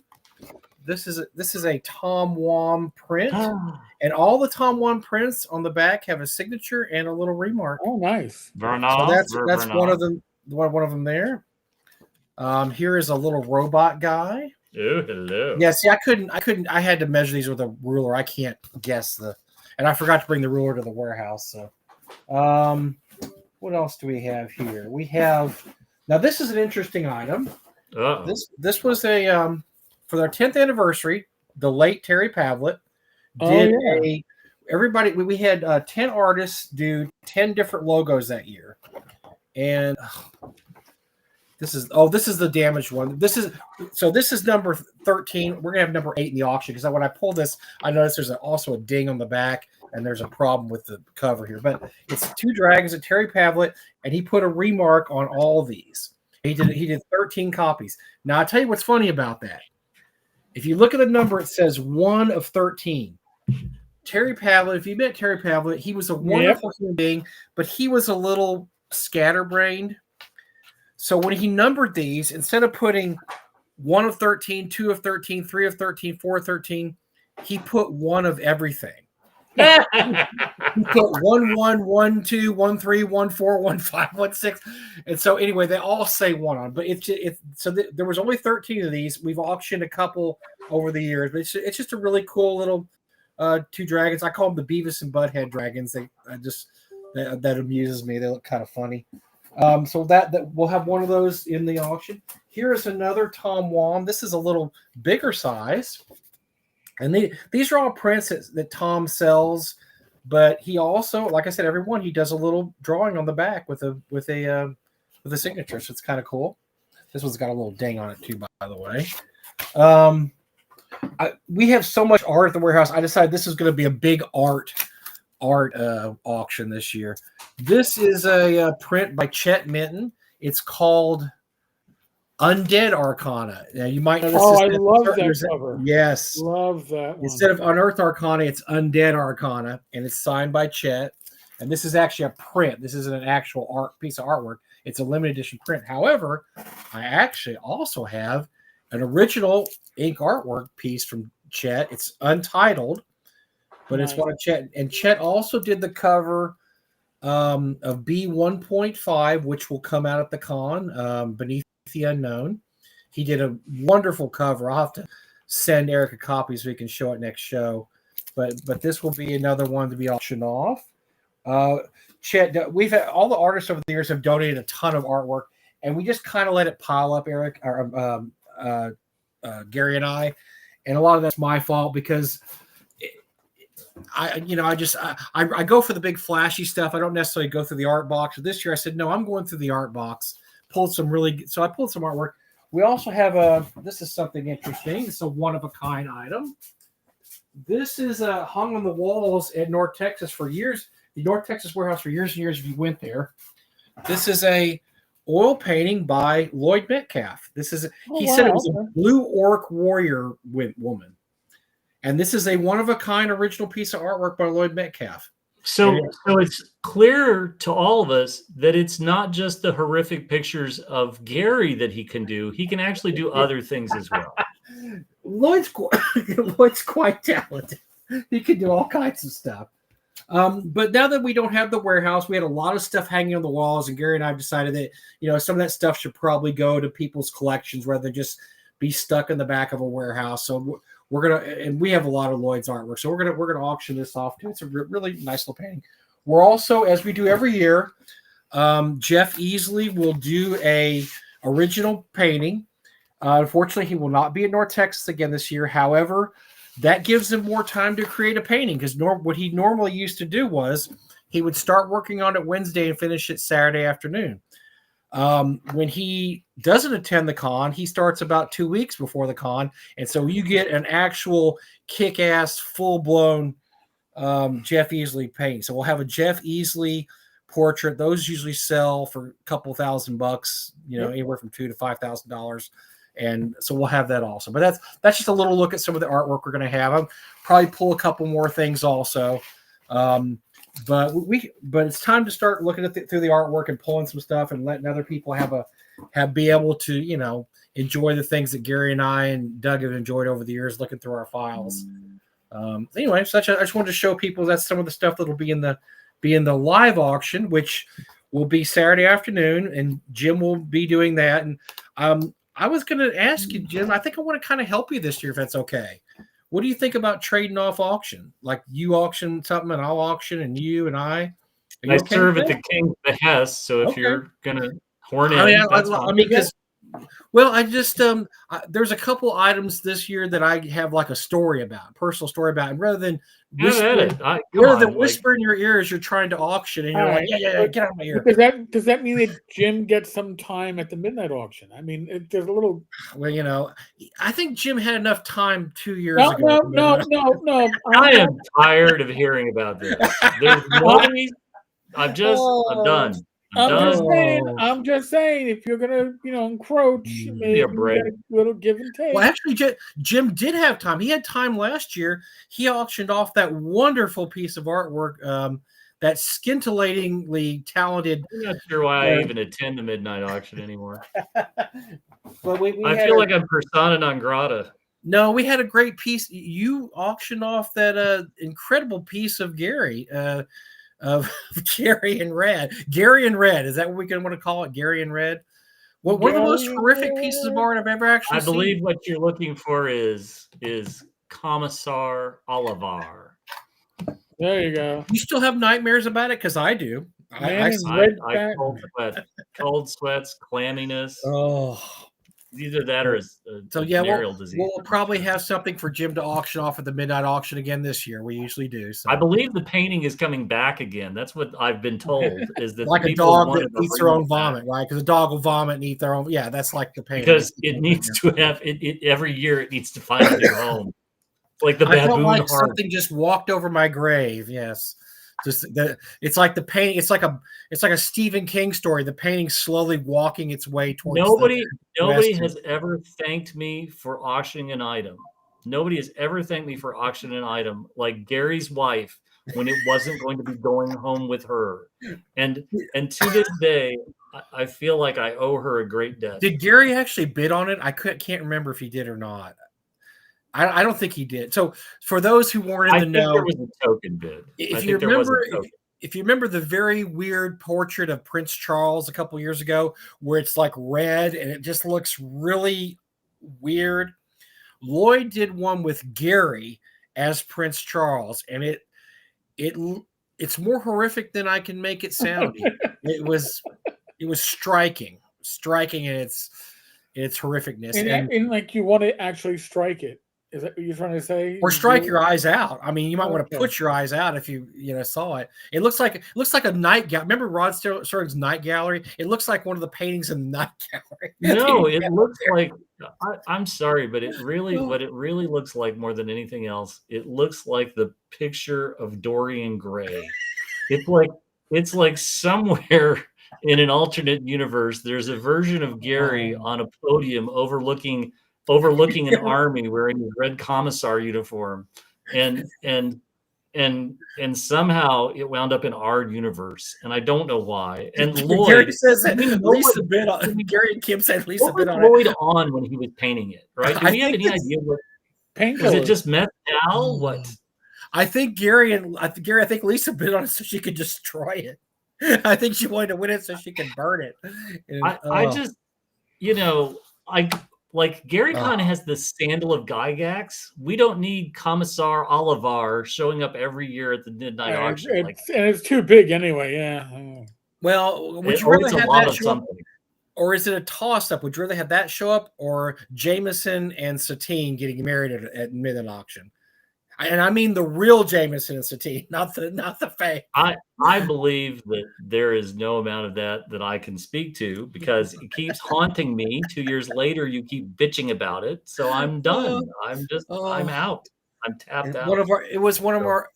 Jim is one of our most popular bits. I'll tell you. I still get people. But you know what? Like I really and truly, the greatest thing that came from all of that. The greatest thing that came from all of that is simply Kurt Gould unable to actually get out a single syllable because he was simply incapable of speaking. He was laughing so hard. And when he would finally get his shit together and he would compose himself and he would like straighten up, right? He'd go through all this effort to straighten up. And then he would open his eyes and he would behold Satine in her glory. And he would collapse in on himself like a black hole. And by the way, we do have Fugly has given us a piece of artwork. It's in a box that says "Do not open till North Texas," and I've heard nothing about it. But if it's Fugly did, I'm sure it's going to be kick ass. So I'm anticipating that might be something. The best was Kurt walking back into the area to put on a costume and not being prepared for what was awaiting him. No. And there was a split second of what the, oh my God, that's who they are. And then it just descended. But remember, it wasn't just Satine and Jameson. It was my brother in a Speedo and me dressed like the devil. It's the whole package. And there was a lot of that, and just like lost it because it was a family portrait from hell, like this is your family. This is your family on drugs. Yes. So yes, we will have we'll have some more magic moments this year. I'm sorry, I didn't want to spend time pimping the con, but I had the stuff right there, and I don't talk about the artwork enough. We've got some great artwork in our archives. So we're gonna sell some more of that. So all right. So Eric, did you have anything else on the list, or do I get this? Just Friday, there's gonna be a quick update from Judges Guild apparently. Oh boy! So stay tuned. We have no idea. Nobody does. But nobody does. I expect entertainment. So I had a real. Well, that's a realization. Whoa. Whoa! That Zoom call was a hell of a Zoom call. I was on a Zoom call and Maybe maybe they couldn't let him talk about the call, and so Oh the my powers God. that be took him off. Oh my gosh! They took away. By the way, I saw that Satine got back from her trip to Bali that she was on for like a month. I saw apparently that, and she's a a new woman now. She's an entirely new woman. She might have a new boyfriend. Apparently, I mean, no, I'm speculating based upon another wedding in our future, possibly another wedding. Maybe she's going for darkness now after she had the light. Well, I mean, she went to Bali and she got to. I mean, she's just an average She's just an every person. She got to go to Bali and hang out at a resort 24 hours a day for 3 weeks. I mean, like all of us, right? I mean, I was thinking about spending my vacation out there at a spa for 3 weeks, and so she was able to. John says, "What's your favorite run from dungeon?" I have some favorite dungeons. By the way, if you ever get a chance, Wolfgang Barr's Land of the Ghouls or the Ghoul, I think it's in issue 63, 67. It's one of the best things ever published in Dungeon Magazine. It's a whole hex crawl under the ground where there's a kingdom of ghouls and they're taking over the Underdark, and he does a great job. And so Dungeon had the best 2E stuff was published in Dungeon Magazine. The Mud Sorcerer's Tomb, and I think it's in Dungeon 37 by Mike Shell. It's I hate to say this, it's better than Tomb of Horrors. It ups Tomb of Horrors. It ups it. It says Tomb of Horrors. We're gonna do Tomb of Horrors, and we're gonna up it. So, there's some Dungeon. I don't really have a favorite run. I think the 60s are really good. If you look at some of the issues in the 60s, those are pretty good. But I think they did an incredible job with Dungeon Magazine. It's really sad because most of 2E's adventures weren't really very good. The best 2E stuff was published in Dungeon Magazine, and a lot of the authors were, Chris Perkins did some stuff, Wolfgang Barr. I mean, you had some of the big names for TSR that did adventures in Dungeon Magazine. Dungeon Magazine, my gaming group bought me a subscription to that. They weren't stupid. They were like, we. So since Jim isn't here, and Fugly has done another piece of artwork. By the way, that's one. I just happened to. This is going to be on sale in my booth. Dungeon 20 has one of my favorite dungeon adventures. Ancient Blood. You have to go into an ancient frost giant's tomb, rob it of the magical item, and stop a frost giant invasion. And I ran my group through there about 10 years ago. They loved it. So yeah, you can't go wrong. Almost any issue of Dungeon Magazine you pick up, you really can't go wrong. All right, Jim's trying to come back. I'm going to send him a new link just in case the old link is not working. So let me refresh that. And let him know.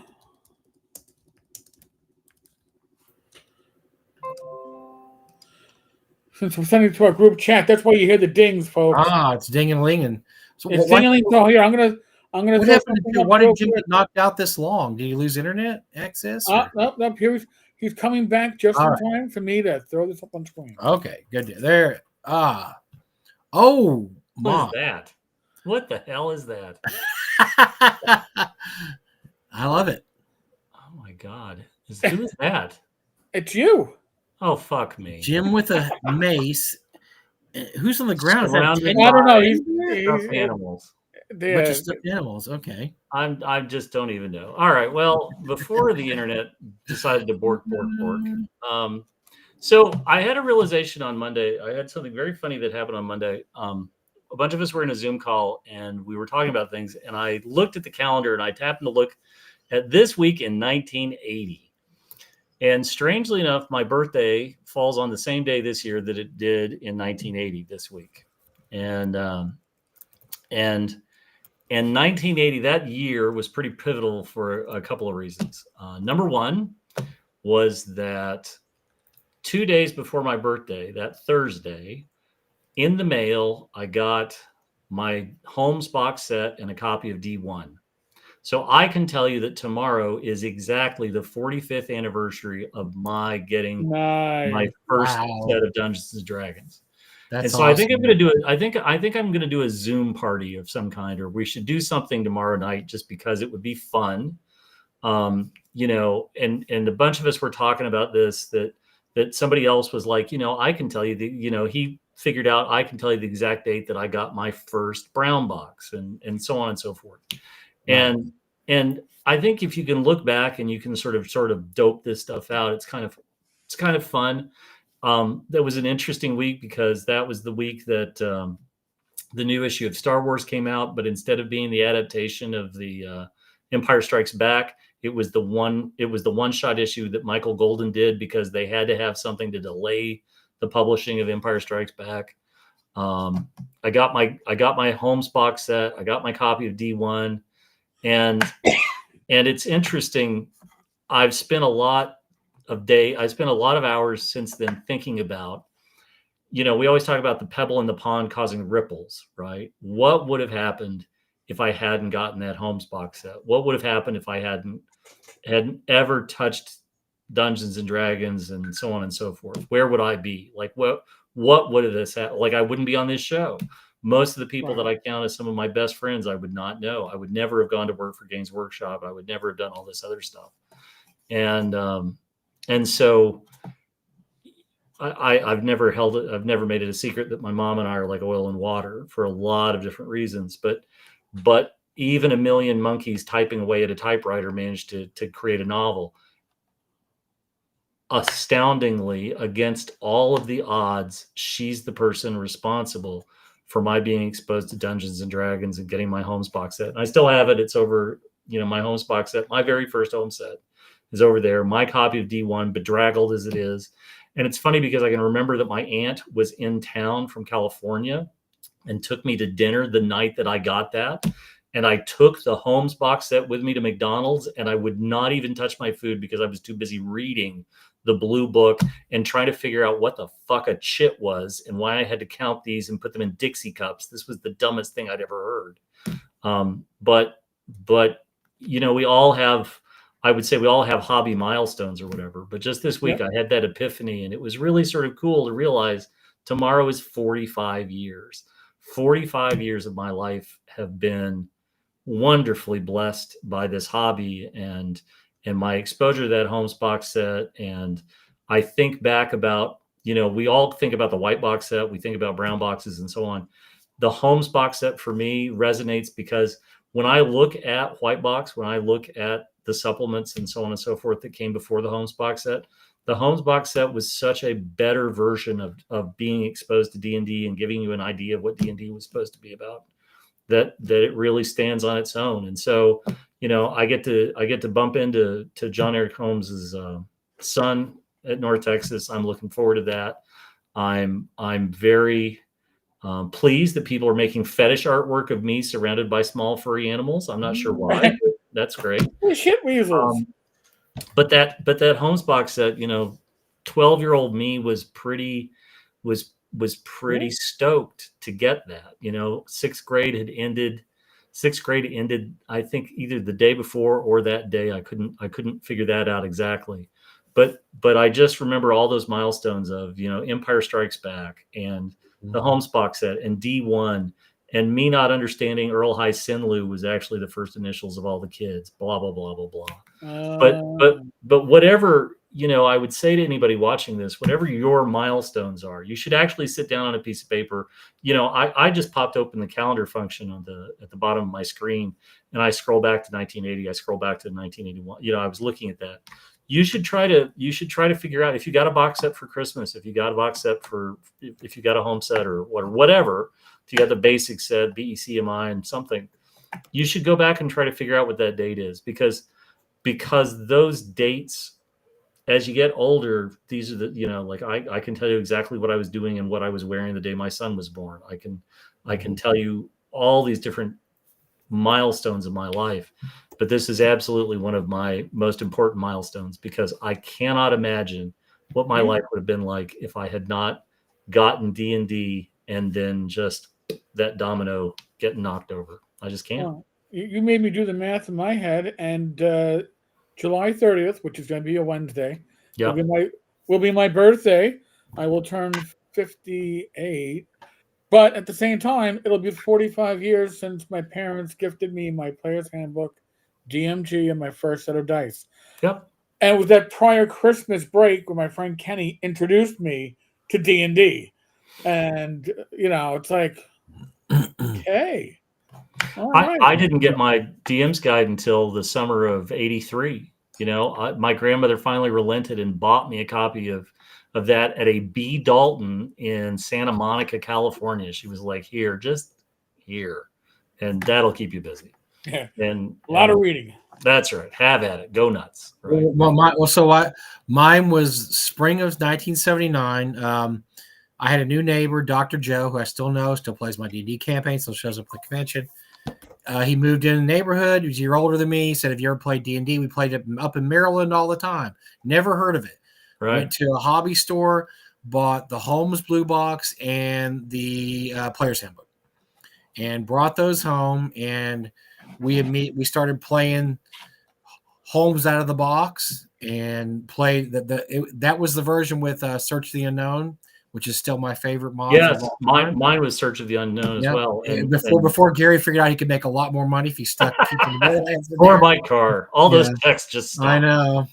And we played it, and then I decided that's basic. I want to play advanced. And so I made myself read through the book and then went back to the hobby store, and probably not the best modules. TSR didn't really think about what they did. I think I bought G1 and S1, which maybe I don't know if T1 was, I don't remember when T1 came out, but yeah, we were hooked at that. And the whole summer of 1979, the entire summer of 1979 was D&D summer, man. Yeah. Because Texas is too hot to do anything outside. I believe I was too young to have I had a job. I was 16. I worked at my dad's warehouse, but I only worked 3 days a week. And so the other days and the weekends, we would start playing D&D Friday night and finish up about Sunday morning. And that was 1979. But yeah, the Holmes Blue Box and Player's Handbook. Those are the first, and I don't remember exactly what month. I want to say May of 79, maybe in March, but it might have been May of 79. Yeah, is when I bought those. And that was my whole summer. That kind of changed the trajectory of my life too, I think, because and really and truly, right? I always just love that the roots of the trees always go down to that acorn, which is Gary sitting smoking a cigarette, sitting at the typewriter, knocking it out, and think about where we are, right? Like we have a whole lot of people that show up every week on Wednesday to bullshit in the chat and hear us bullshit and so on and so forth. But we have a community of people that all have come together. Have we got some wing nuts? Oh yeah, we got a few. Do we have a liberal sprinkling of tism here and there? Probably. But more than anything else, I wouldn't trade the friends I've made from this game and its wonderful impact on my life, and the like 13,000 pounds of paper that I've lugged around all over the world. It's all just perfect. And I had no idea, I had no idea when I opened up that Holmes box set and I saw B1 and I saw the rule book and I saw the chit card and so on and so forth. I had no idea what I was getting into. And it's been glorious. It's just been a glorious run, and I'm very, very excited about it. I just think of how much money I'd have I figured this out. So the summer of 1979, I'm working at my dad's warehouse, and it's a miserable job. No air conditioning, hauling air conditioning. But it was a job. I was 16 and I had my first job. And you know what I was making back in 1979? I was making $5 an hour. Oh, shut up. You know how much freaking money that was back then? Oh my God. So I would have been rich if not for the fact I discovered D&D that year, and every paycheck I got, it was straight to the hobby store and buy what was ever on their hobby shelf, whether it be Judges Guild, TSR, Grenadier Minis. I mean, I spent every cent that summer. I should have been rich. I should have taken that money. In a different universe, I take that money, I invest in Apple stock in 1980 with the thousands of dollars I've saved. and I'm filthy rich right now, sucking a Mai Tai on the beaches of Cancun. But instead, I'm Instead, you're going to be having a sweating wonderful. with us in a couple of weeks. I know, but it doesn't matter because it's a great life. I wouldn't trade it for anything. Yeah. I met friends that it's amazing the friends you meet that you still know after, I mean, we lost Jason Zavoda a few years ago. I had met Jason Zavoda. He was one of the first people I met when I went online in like 1992. Because he was on a D&D forum. And I knew him for 30 years. I mean, some of these guys I've met now, my whole D&D group is people I've met online or people from my original group. I mean, it's just, in the convention, we go to the convention, it's old home, pretty much not just North Texas, but Gary Con and Gamehole Con. It's always old home week because you go there and you see these guys and you're like, oh man, what have you been up to? And you have that in common. You have that commonality. Right. Not just, the fact that you might like Star Wars or Star Trek. What's that? You all play D&D. And it's amazing the friendships we made. So that's it. That's all I had. I thought I'd say that's awesome, that's man. a great way to end tonight's yes. Live stream because we're on an upswing. Yes, let's be happy. Let's be happy for once. Let's be happy. Sorry, we're not using chits anymore. Thank you, Jesus. I never had to use chits, thank God. Oh. You've never had to try to use chits and explain what Dungeons and Dragons is to your grandfather. Ugh.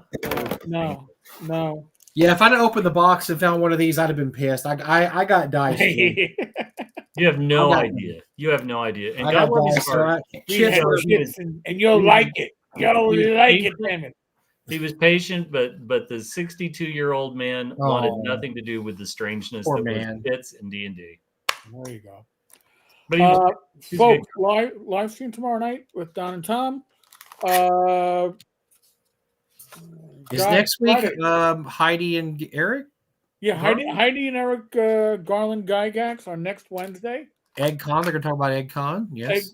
2 weeks after that, we're going to be at North Texas. Live at North Texas, Wednesday night. The week after that, we'll be on. It may be only like 60 or 90 minutes because I'm going to be coming home from a con on Monday, leaving for a con on Friday. Oh, dear. It's going to be a very short week. I'm probably going to be frazzled. I may or may not have had my hair cut by then. Don't put money on it. Don't worry. I'm bringing clippers to North Texas, buddy. Listen. The midnight auction is going to be special, yeah. I'm willing to put that my beautiful gray. How much could we make, Jim, Tenkar with a mohawk? I bet we could make $1,000. I have to bring my own clippers on that. Good thing I'm wearing a ball I got cap. your clippers, buddy. You're good. I got industrial clippers. It doesn't matter what that's. You can be made out of steel. The money's right. I'm willing to do it, man. I'm willing to do it. Might not get to the TSA on the way back, but I'm willing to do it. They might go, "Who the? You don't match your light, sir. You look nothing like this." Sir, remove your hat. What the fuck? First, we're taking the sides out, and then we're going full bore. No. Yeah. You're about to join the. You're about to join the receding hairline goatee club for men. No. Or we can make them look like Kid and Play and do the straight up. Oh, I like this. Eraserhead Tenkar. I think this has potential. Folks, you see, or the reverse mohawk. The Prodigy. Oh, you can go with the Prodigy. I gotta go to the TSA. I gotta take my hat off. They'll let you through. No, I'm sure they won't. They're gonna laugh at you, but what the fuck happened? I lost a bet. Too old to lose a bet. Folks, thank you so much. You're all appreciated. Be safe, be well. God bless. Roll those dice, roll them well. We will be back next week. Not North Texas yet, but again, Eric and Heidi, Garland Gygax. Too many the Gygaxes will be here. Okay? Just saying. All right, folks. Catch you all later. Too many Erics on the show.